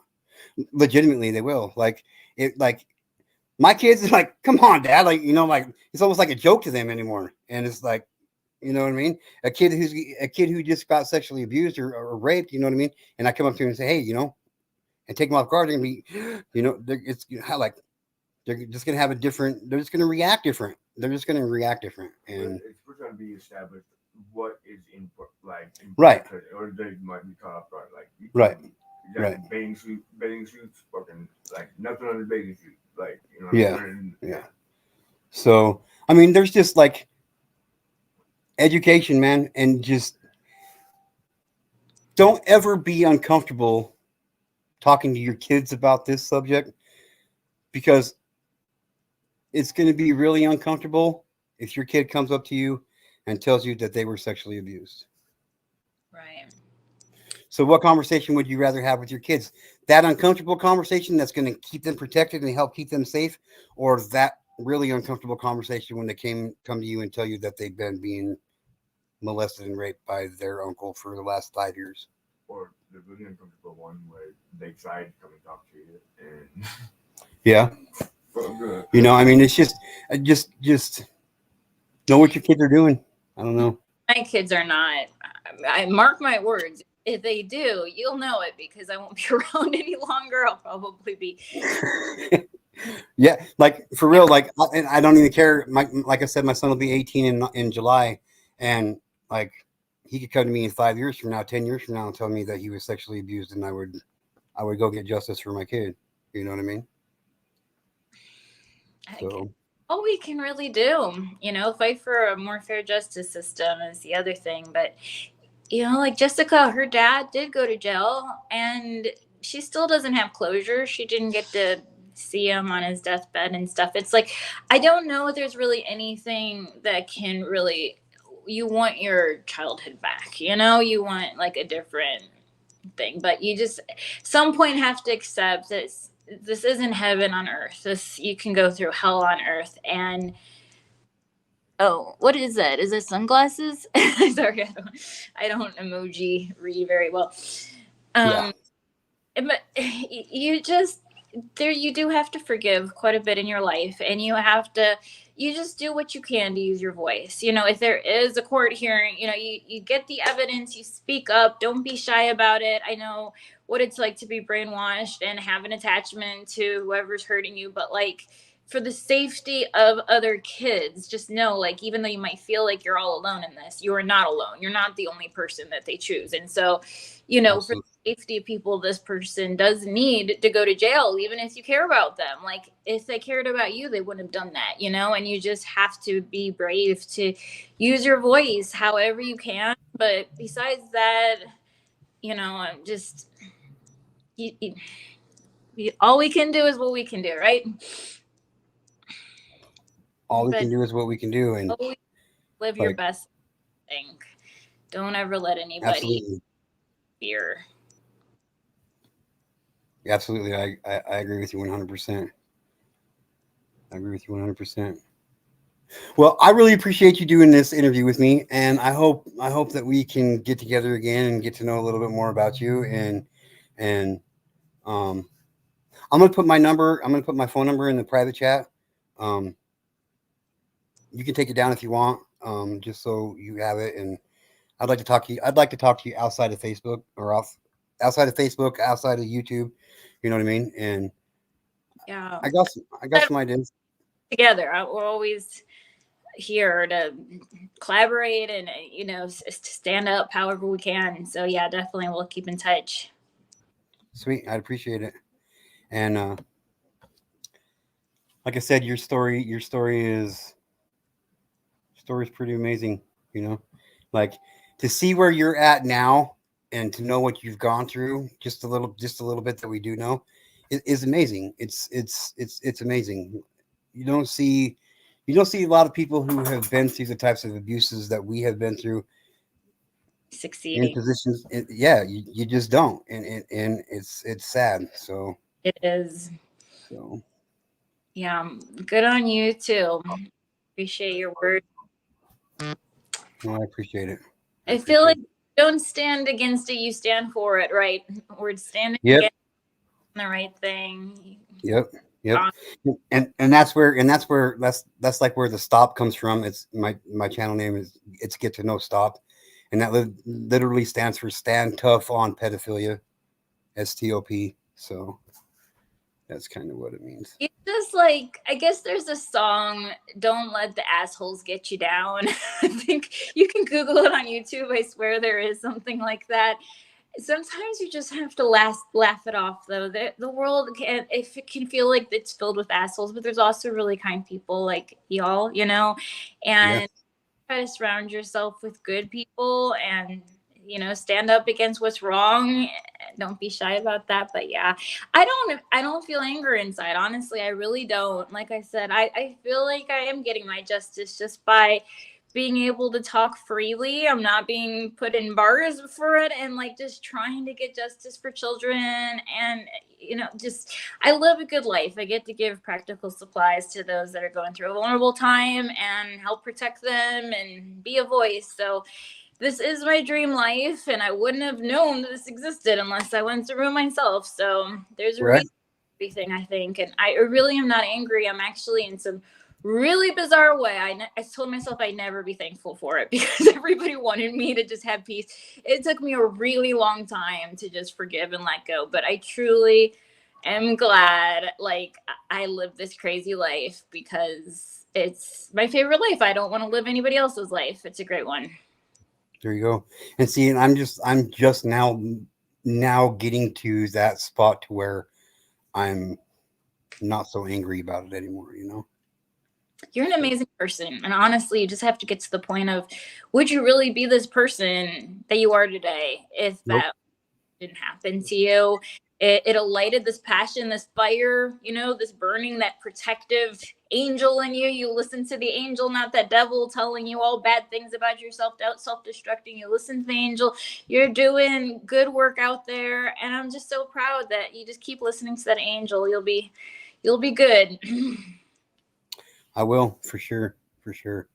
Keep up the good. And hopefully you subscribe to the channel, and hopefully we see you around here more often. Welcome to the G2K family. We love having you here.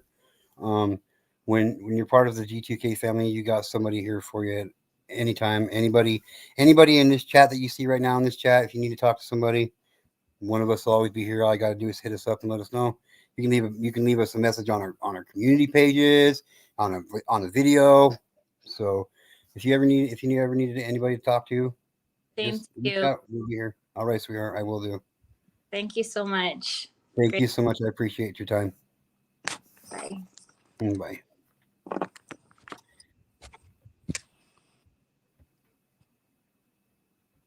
All right. But I didn't mean to throw my two. No, you're good. You're good. If there would have been a problem, I would have said something, Is bro. what I was gonna ask though is like so she's got a podcast and she's got a channel or platforms or whatever and as you about what it's like to be an adult that survived being abused. Is there any sites that children can fucking get on? Like No, there's that not. they can fucking go to like if you as a child are like, well, I don't know if that's abuse or not. What's up, Arkansas? There's no platforms like that, huh? No. Where a kid can go and be like, hey, I don't know if I was abused. And the reason for that is because an adult would have to run it, and like There's just probably too many fucking. there's just too many opportunities there. There's just too much shit. You know what I mean? I think. But in the cases like that, like when that kid was assaulted, where like it actually like tore like that is fucking.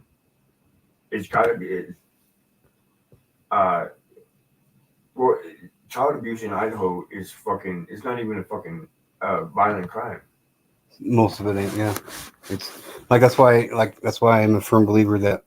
So when she was talking about like in that case, fucking that it actually needed corrective, like it tore him and everything, like that right there. That's a death sentence. If you get found guilty of that right there, no jail time. That's a death sentence. Yeah. Get straight to a death chamber. Yeah, absolutely. If anybody wants to come up, say hi. Or you like Grab that link. Yeah, I'm still live. We're good. Grab the link. Arkansas, you better get your ass up here. JD, old lady O, mom, Taste of Venom, somebody. But that was Cheryl Elizabeth Williams. She has an amazing story, and I'm glad she shared it with us. So can we all put some purple and black hearts in the chat for Cheryl? Show her some support and some love and some G2K love from the community. I would appreciate it.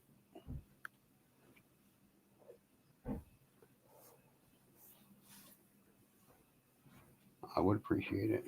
Mine was in style for Tommy Cooper. No.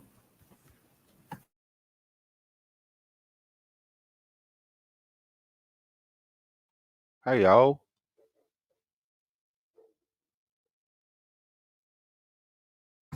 What's up, brother? How you doing, my man? Oh, I'm doing. Good. I just caught the end of that. She seemed a nice lady. I didn't get to hear her full story. Yeah, you'll have to go back and watch the rest of it. Yeah, I will do. Yeah, for sure. cool, bro. For sure. How's you and the good lady and the family? All well, I hope. All right. We're doing all right for the most part. Got a lot of work on at the minute. All doing good. That front. What's that? I said lots of work going on. All good on that front. Yeah, there's quite a bit of work going on, and actually, Awesome. I actually took half the day off because I went to work. I was at work by 6 o'clock this morning, and I already delivered by 10 o'clock. I had already delivered like talk about it, 3, 6, 9, 12 different houses. 12 different houses for batch orders, and then 2 shop and pay orders that I go in the store and do the shopping myself.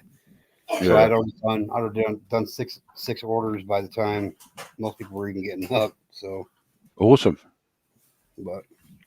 And then I got my results back from the doctor for my stomach. So that's okay. I didn't even know that you had something wrong with your stomach, fella. Yeah, I had surgery on it like 2.5 weeks ago. Oh shit! Yeah, of course you did. Yeah, duh. Yeah, I just barely got the results from it today. So, good news or not good news? Way better news than I was anticipating. What? Well, yes. You can't answer more than that, I suppose. Bless you. So that's good. And then I got home and was getting prepared to do the live stream, and my phone rings. It was my dad. Well, he actually called me at the doctor's office when I was at the doctor's office. He called me from the house, so my dad's back at home now. Oh, cool. So that's good. So things are on the up and up. Good. That's what I like to hear. Awesome. So, yeah. How about you, my friend? How's things in your life? Well, I can't complain, mate. To be fair, I can't complain at the minute. That's good. Just soldering along, the usual shit. Oh yeah. Trying to keep out of trouble and my head above water. Hey, that's all you can do, That's it, buddy. That's it. That's all you can do.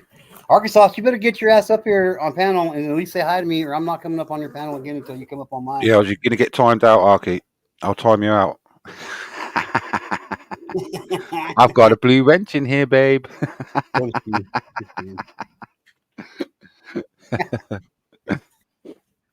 Yeah. So yeah, Arky's good fun, man. I've been spending a couple of shows over there when she's been going live. Fuck, you're over there every day. Well, yeah, pretty much. Yeah, I've been spending quite a lot of time. It's a good laugh over there, bro. It's a good crowd in there. Oh yeah. And then play the Jackbox TV games and all that stuff. It's a good crack. Oh yeah, I watch more than I participate in chat and let people know I'm around. But it's my own way of dealing with lurking. I'm a lurker. Yeah. But So no, branching out. Do you know? Have you heard of the OTW channel? I don't know. Out of This World. It's a dude who plays guitar and stuff and holds panels and stuff like that. What's his name? No. I don't think so. No, I was over on his panel for a few hours yesterday, just making my face known in new communities and stuff. So it's pretty cool. That's kind of what I've been doing myself. I went in there. I kind of took a little bit. Go ahead. Go on. No, go ahead. Oh, I was just going to say it was weird because I went over there because I was new. I had to fucking face off with one of his subscribers. He's giving it all the shit talk and that. Anyway, I won the battle, so I got accepted. Who? Who's this? Oh, you got to give me his link. I want to go have some fun. OTW. I'll have to find it, but ITW. OTW. yeah, they were talking about police corruption and all that sort of stuff over there yesterday. But seems like they talk about all sorts. And he plays the guitar as well. He's not a bad guitarist. See if I'm pretty sure I subbed up to him. Yeah, Okay, I'll drop find his the link for you, buddy. Quit.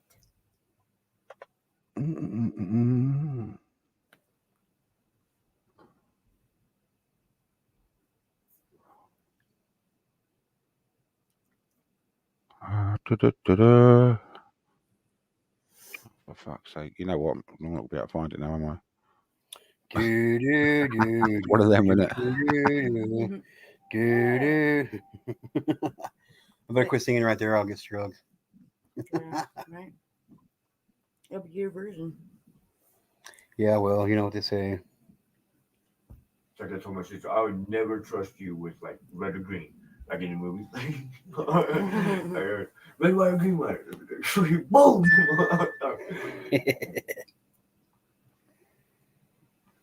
Oh shit.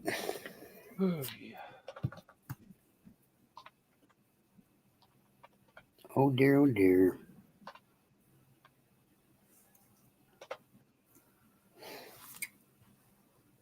OTW News. Yeah, that's it, yeah. Should be a dude with glasses. A dude with You got it? balls. Oh, He's got glasses on. I'm looking it up right now. Out of this world opening thing. Yeah, because it's like a bloody sitcom called bloody Out of This World, isn't there? So, or it's Out of This World or OTW. I should be subbed up, but it's fucking. I've got about like 1,000 flipping channels I'm subscribed to, so Open mic and scrolling guitar. through.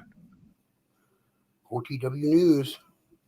Let me have a look at my. It'll be in my history actually. Oh no, it's not. Fuck. I am now subscribed. I thought I subbed up to him as well. Oh damn.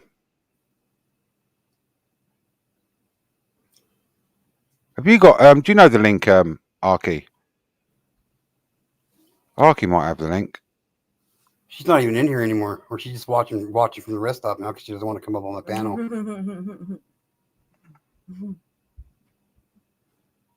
Guess I'm just gonna have to stop going up on her panel until she comes up and visits me on mine.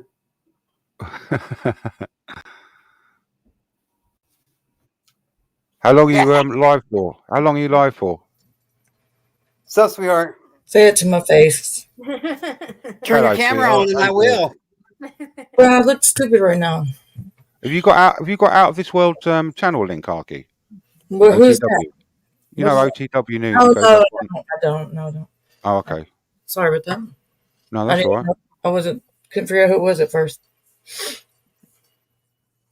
That's the guitar player, right? Also? Yeah. Because Yeah. we went over. I don't know. I can't remember where we were, and then I ended up over Turpis, and I went up on Turpis panel for a bit, and then he shut down, and we was like deciding where to go, and this OTW was live. He goes, yeah, go over there. It's all right over there. So we went over there, and it's first time over there. Like I said, one of his subscribers started giving me a load of shit talk, so we had like a one-on-one battle, running damn. each other down, and that. Like I won, and then so that he said, "Yep, you're welcome here anytime." So I was there for a bit, but they were talking about like police corruption and some other stuff, and yeah, in the end, I stayed there for about an hour and a half, 2 hours, and then left. But seems all right, dude. I don't know what you think. Yeah. I've only seen him, on there playing guitar and stuff. Yeah. But yeah, had a panel of 6 or 7 people up there that were all right. So that's pretty cool. I just didn't know if you had the link. Never No. mind. I'll find it. Also, like, if I find it, I'll send it to you, GTK or. I already got it. He has Oh, you got it already. All right, cool. He has I more don't know than if it's your channel. sort of thing. It might be, it might not. I don't know. How you doing, Hot Damn? He has more Venom? channel actually too. I heard him. Oladio? Where's Oladio? Where's the mother of the chat? Why is she not up here? Well, I look like Okay. crap. Lady was in chat. Do you?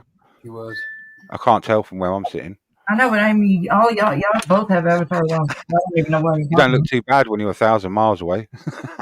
You both got avatars on while you telling me to turn my camera on. How dare you? You can never look bad, Arky. I always look bad, dude. You're an angel. You wake up radiant, darling. Oh, Don't you're worry. so full of it. Lovely. Lie to me, please. Fine. Did you I like- sort speaking to Radiant? We've been watching stupid Trailer Park Boys all day long. Oh, cool. So he cheered up a little bit then after that bloody incident. Yeah. Bless him. Cool. Well, it's good to see you. Well, you don't see me. I was trying to see what I'm not presentable. You know what I mean? I'm not Yeah. presentable. Mom, you better get up here. I have to go do Outlaw TV here in just like a few minutes, unfortunately. But Okay, well, I guess I can come up What's on your that? panel again. no, Is that anything I'm not going yet. But I have to do it every Wednesday. What goes on over there then? He just supports local bands. Oh, okay, so music Local channel bands. sort of thing. Yeah, well, yeah. They don't play music. Okay. They talk about it. Well, they kind of maybe play. Just the local music scene. He supports the bands there and stuff. It looks like cool. he's got something cool on tonight. It looks like it's it looked like somebody cool. I don't know, like what did it say? Metal something. It looked like a chick that was pretty hot. I don't know. I just saw a thumbnail. I don't fucking know. Don't get me lying. It's some interesting people on there. I mean, I like them. Yeah, I know you like your music and stuff. That's cool. Well, I mean, and I went and met like 6 bands from off that channel in Texas, and I had a good old time. Oh, awesome. All They're right. really Cool. cool. Yeah, that was cool. I remember watching Music. that. I remember watching Yeah, that. music. I had you a know, good time. It might have been simplistic, but I had a fucking hell of a time. I think music's good for the soul. Whatever type of music, whatever kind of music you're into. If you can Even find- even some of the music that they might not be my favorite and my best, Mm. But Yeah, I mean, look, I'm I love not a rocker, but if someone plays the guitar well, I'll listen to it. I just hate the I can appreciate it. Yeah, I can you don't appreciate have it. to be in hard rock, but dang, you don't like what the hell? You don't like No, but I rock? can appreciate someone that can play play a good instrument or whatever, even if it's not my musical taste. Do you know what I mean? I need you to make it your taste. I can't deal with that type of behavior. Just joking. I don't like rock. Fun rock. I don't know. I'm doing all right. Elaine. How are you? Like, I don't know if you guys heard, but I got my results back from my operation from on my stomach the other day or a couple weeks ago. And my dad's back home, so we're doing What it. was this? What was wrong with the stomach though? I was having a problem with one of my medications, like it quit working, just like up and quit working, and just acid reflux real bad and shit. So my doctor wanted to go and do a scope, and he ended up taking like 8 different biopsies out of my stomach and my esophagus and shit. And I'm supposed to do that. Still haven't done it yet. I need to. Like, I have to take so much heartburn medicine every day just to keep from having. Yeah, shit. I do. Yeah, I have to take omeprazole first thing Like in the it's morning. bad. I'm sure I got whatever you call it, gastro. I mean, I don't know what you call it, but you know what I'm talking about. Have you? I'm surprised they haven't asked you to do an GERD or whatever it is. where they fucking put the camera down your throat to have a look. No, I was supposed to. that's I was what they did. required to go do that, and I never made the appointment to go and haven't done it. So Yeah, damn. I'm supposed to, but God, I look hideous right now. I was trying to get on camera. I would be damned if I'm going to go in there looking like this. Whatever. I'm you just look good I'm anytime. just sat here in a dressing gown, so that's my excuse. You always say you're in a dressing gown. Hell, But I am literally. well, we don't care. I'm sure you don't. What's a I'm sure a dressing lot gown? of females wouldn't care. I mean, but it sounds silly. I wish you'd just say a robe because a gown sounds like you're yeah, wearing. it's my smoking robe. Plus, I don't That's have my. why you're always wearing it. I don't even have my camera hooked up, so I'm on this stupid I love my robes. Where is it at? Anyway, I ain't supposed to be here right now, so I don't know why I'm doing all this silly shit anyway, just because he challenged me. I'm still waiting to see your face. I hate. What? You're waiting to do who to what? I'm See waiting my to see face? your face. Say it to my face. Oh, that's what you were You gotta see saying. your Oh, face. it makes sense. That makes sense now. I'm stupid. I thought you were just something. Golly, I'm stupid. I'm waiting. All right. Oh, yeah, Fine. getting called out. Oh, yeah. It's not going to be pretty. I'm just warning you now. Say it to my ugly face. How about that? I haven't, yeah, I'm not even going to say all that, but yeah. I have to move my camera from another computer to another blah, blah, blah, blah, whatever. Do what you got to do, girl. I'm trying. This is a lot of work, though. It's really a lot of work. I'm even going to move myself closer to you. How about Oh that? my gosh, Becky. I might have to reach out and touch somebody in a minute. You can't get rid of nobody will take it. Treat me right. Sharon Pocatello, like he, like Who's there with you? I'm just being nosy, Helena. My buddy, my friend, a friend of mine, Doug, my wife, My buddy. my buddy. Where I go, he goes. Oh, I'm sorry, that's an old song. Not that kind, not quite that much buddies, but you know. Well, I mean, he does go home by himself. damn. Well, that's an old song from 1987. You don't know nothing about it. I wouldn't know nothing about that. Come on now. I don't know. I just made up That's the date. it right there. I just made that up. Just not really sure about what date it would have been. I'm probably lying on that. In the 70s. But you came from the 70s? Is that what you said? I ain't claiming that. Not I me. claim the 70s. I come from the 70s. Not me. Not I. On your way out there. Maybe I did. I was born in the 70s, but I ain't coming on this camera. I cannot get myself together. I'll never do it. I'm a girl. Girls are like extra. This party all the time. Let's go. Oh, JD. Don't you do it. My girl. That's why anytime a man's late, it's because the woman's made him late. Yeah. That's it, yeah. My girl likes to party. Okay, bro. Oh, JD, I hate you so bad. Hey, hello. How you I hate doing? you so bad, JD. Sorry. Hello. Hello. I'm very mad at you, JD, for that. Arkansas, have you met Elaine? Elaine, have you met Arkansas? No, sir. I haven't. Nice to meet you. Nice to meet you. And Elaine runs a crafting channel. Yeah. oh, nice. Yeah. Arkansas. Another crafting variety. channel. Awesome. Right, like Kaz Love or whatever. Or I Good guess with your hands. Yeah. Creative. Oh, What good. star sign? Could I ask what star sign you are? I'm sorry? Can I ask you what star sign you are? Your horoscope. Oh. I guess. I'm a Leo. Oh, okay, yeah. I attract Leos everywhere. I guess that's what I You can be heard. very creative. My son's a Leo. I just asked because you've done arts and crafts. Some signs tend to Oh, sort I of be see. more arts and crafty than others. That was all. Yeah. Yeah, no, please explain yourself, JD. I'm English. Don't worry about me. I'm from Britain. Don't worry about me. I'm an idiot. That's all right. He has no keys. Use your consonants. No, I'm just playing. Shut up. Use your camera. consonant. Use your camera. I can't because I got this stupid light.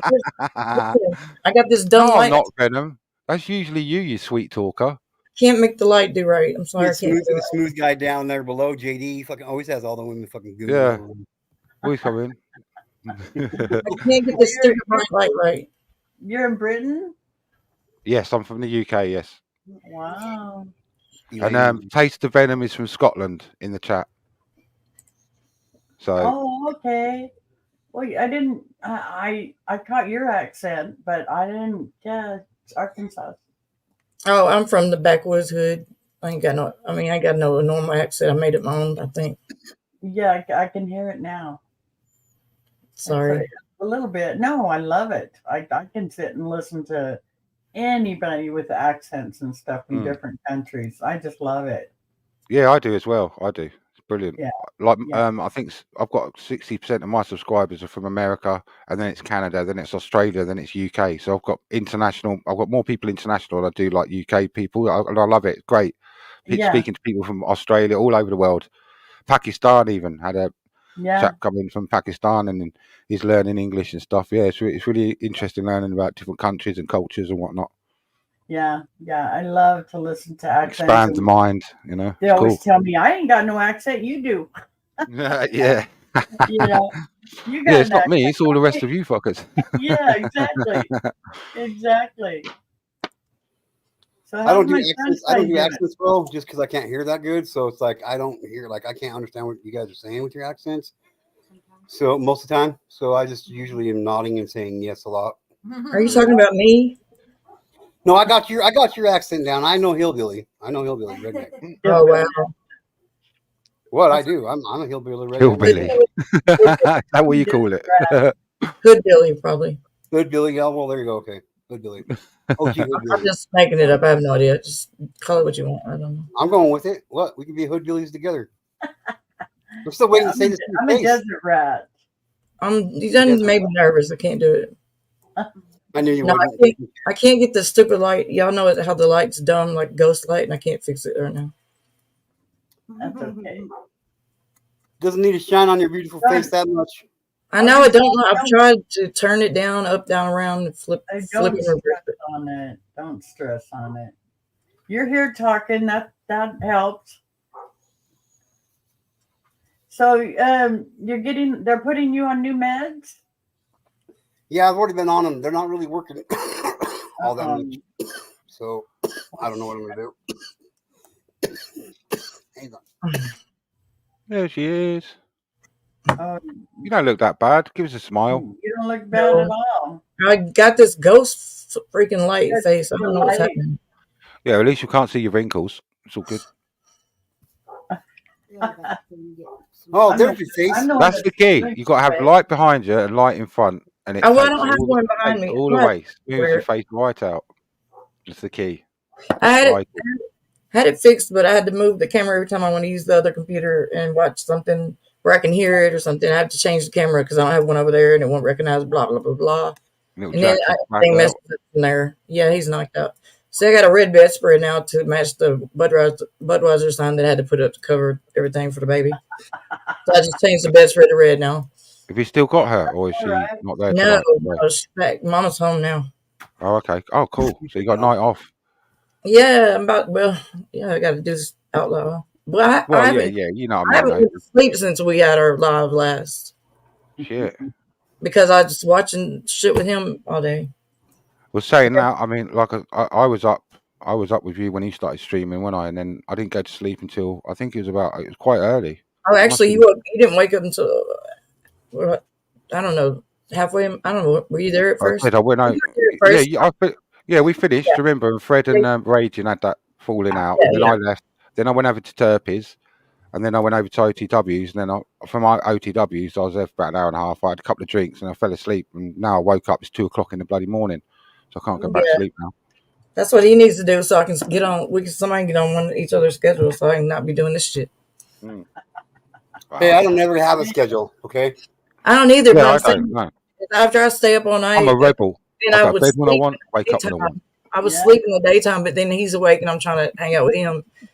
He needs to stay up on my schedule so we can, Yeah, it's Whatever. a 50-50 thing. You know, you got to switch. You got Yeah. to meet me in the middle. You know, 1 week Take your turns, side, 1 take week his turns. side. You know? Now I'm about to go to California. I'm terrified of that Oh, you'll have fun. It'll be good fun. because I don't really have a plan. Like I don't have a solid. Well, I mean, I don't know because I've never been there, and I don't want to get over there and not be able to get around, or I don't know who I'm You staying can with. stop and see Elaine. You can stop and see Where Elaine. in California are you going? I'm going to LAX, and then I'm gonna try to go to Tipsy Bartender, which is at West Hollywood. I'm trying to go. Then I'm gonna be in Long Beach, which is all over the place. So I don't know how I'm gonna be doing what. But Basically, visiting other YouTubers and stuff. She's going to yeah, go visit some other yeah, YouTubers. people I don't really know, and that I don't really know where I'm staying solidly. I mean, I know where I can stay, but I don't know what it's like there. Or if there's a room, I mean, I don't know what it's gonna be like. I'm just nervous because I've never been to California. I don't know. Nervous Yeah. and excited. Well, you'll like excited. it. The weather's great. I know. Yeah, Good weather. you know, I don't have my own car, and I don't know if I'm. Yeah. I don't have it all. Like I like to have a plan in place before I do things. Right. Yeah. That's the Should best know what way I'm to doing. do it. How much is it to hire a car if you was over there? Would you be able to afford that or not? I had it packaged where I had a car and a room and all that stuff at first, but like everybody was telling me because I don't really know where I'm going to be. I took it off. I haven't, Oh, okay. but it wasn't too bad. But I took it off just so I'd have some money left. But it wasn't bad actually. But the thing is, I don't know if I want to be driving over there is the way everybody's making it seem. Like, you know what I'm saying? Well, there is a lot of traffic. Your best time is to try and do it not during rush hour. Rush hour, it's crazy on the streets, but you'll still be able to get around. Just take your time. Everybody's pretty lenient as moving over or letting you in the lane or so on and so forth. Right on. Um, I mean, it's not. It's pretty crazy over here where I'm at too in Little Rock, but it's not near the lanes and stuff they have in California. I'm sure, but Yeah. I'm sure they have more lanes and all that. yeah. Oh yeah. But it's insane here during rush hour, or just Yeah, I've heard about the LA traffic all the way over here in England. How bad it can get. Yeah. LA traffic can get bad, especially if there's an accident or Yeah. you know. and when you don't know where you're going. I don't want to be in the middle of that trying to figure shit out. That's why. Yeah. Well, you have your phone. You can GPS anything. It'll Yeah. take you right where you need to go. And if there is an accident, it'll tell you, and you can do a reroute on back road. Yeah, yeah. So, and it's not too hard to get around. I mean, it's a city town. It's all city. San Diego is beautiful. Also, what beach did you say you were going to? Long Beach. Long Beach. Long Beach is really, really pretty. You'll like it there. But just during rush hour, it's like from 7 to 8 in the morning, and 3 till 6, 4 till 6 or 7. about 4 to 6 in the evenings.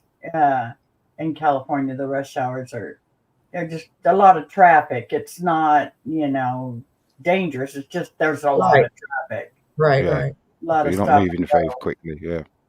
Yeah, but yeah, you'll have a good time. You're gonna love it. You're gonna love the weather. I know, because I'm dying here. I hate this freaking heat. I can't do it. We got the heat here in the desert. I know, but you don't have this humidity crap that we got. It's the worst. I would rather. I mean, I just hate it. Right. We don't have Sweaty, the muggy bull crap. Mhm. I think y'all probably have dry heat over there, right? Yes. Real dry heat. I think our humidity level gets up to about 7. Yeah. Get yourself some of that no saline shit. You know what I mean? So what? Oh, Some to no saline stuff. keep your because when you might, if you start getting headaches or something, what it is, it's the dry heat. You'll need to put some moisture in your nose. You might get bloody noses and stuff Yeah. too. Yeah, because it is dry here. So if you just get those squirt things, that you squirt up each nostril, just to keep it moist for a while when you first get here to get used to it. Stuff I would never think of. Well, it looks like the show started and I'm freaking late, and he's got a cool looking chick on there. Y'all should check it out when you're Okay, get out of here. Drop his link real quick, Arky. All right, yeah. I'm trying to figure out. Let me find it myself because I can never find it. But I got an alert, so that's why I was able to find it. Let me see. I will. Hold on 1 second. Yeah, I'll go over there and check it out. Venom, what are you doing? Are you going to go over there and check it out, fella? Like, he don't have a lot of people on there when he's live. I don't know why. I still haven't figured that out. But she looks cool. That's cool. But anyway, I said I would do, be there, so I try to be there, even though I don't want to be here. Yeah, well. Okay, Go yeah, be we'll there. come Yeah. over. All right, You I'm know gonna your drop, support. and I'm gonna get guys for in trouble. I'm not mod over there, you know what I mean? So blah blah blah. Arkansas, those text in here, and I'll share your link that you're going to. Or no, you're going to someone else's link. Yeah, that's the link. I think I dropped. Did I drop it in the StreamYard? I don't. Oh, yep, you sure did. Oh, I'm not a mod, so I can't drop anything, dork. What are you talking about? You are too a mod. Wait, what? You are too a mod. No, I'm not. Yes, Well, you then are. how come the link? Then how come the link you just dropped in? I've never had You a mod on your channel. You can drop a link. You can drop links without being a mod. No, you can't. No, Yes, you can, because you just dropped it. You just dropped it in the chat. She's got a wrench. I've never had a wrench over here. She's green on my screen. This is the only channel that I've been on and never been a mod on. I'm just saying, not that I care. Okay, I'm just saying, like, the only one. I shared it in the YouTube chat. Thank you, love. You're welcome, honey. Perfect. Nice meeting you. Sorry for running, but I just have preset obligations. Oh, and don't forget lotion. Don't forget lotion, body lotion. Oh, Lord, yes. My wife said body lotion and hey, honey bunny. Hey. I dropped the link and then I closed it out and I can't even get back to it. I'm such a dork. Okay. All right. Let me get over it. All right. Bye, y'all. Bye. See you in a little bit, JD. Yeah, no worries. Yep, I'm gonna get out of here myself. I'm gonna go to work. All right, sweetie. Well, I just wanted to come out and see how you were doing and check on you. I know I I know I appreciate could it. pick, I'm gonna- but yeah. I haven't. I've been so busy. We're getting furniture delivered on Monday, so I've been cleaning out my living It's room all good, area. sweetheart. It's all good. I sweetheart. just No want you to worries. know I'm thinking about you. Well, I appreciate it. I appreciate it. All right. I appreciate it. All right. You guys have a good one. Tell your wife hello. Hi, Elaine. Hi, hon. JD, it was nice meeting you. Yeah, and I'm you. Yeah. sure I'll see you again. Yeah, take All care. right. I'll probably see you over on the other channel in the chat. Okay. If you're Good going, night. if you're going over there, Yep. I'll pop over there and give it a look. Cheers, my man. Thanks for having us up. If you're closing it down. Oh, look, there's a little man behind you. Oh, bless. Know you. Oh. All right then, mate. Well, I'll get out and then let you close this one down, buddy. All right. No. All right. Get down. All right. Later, my friend. Get down. No, Karen. Get down now. Oh my God.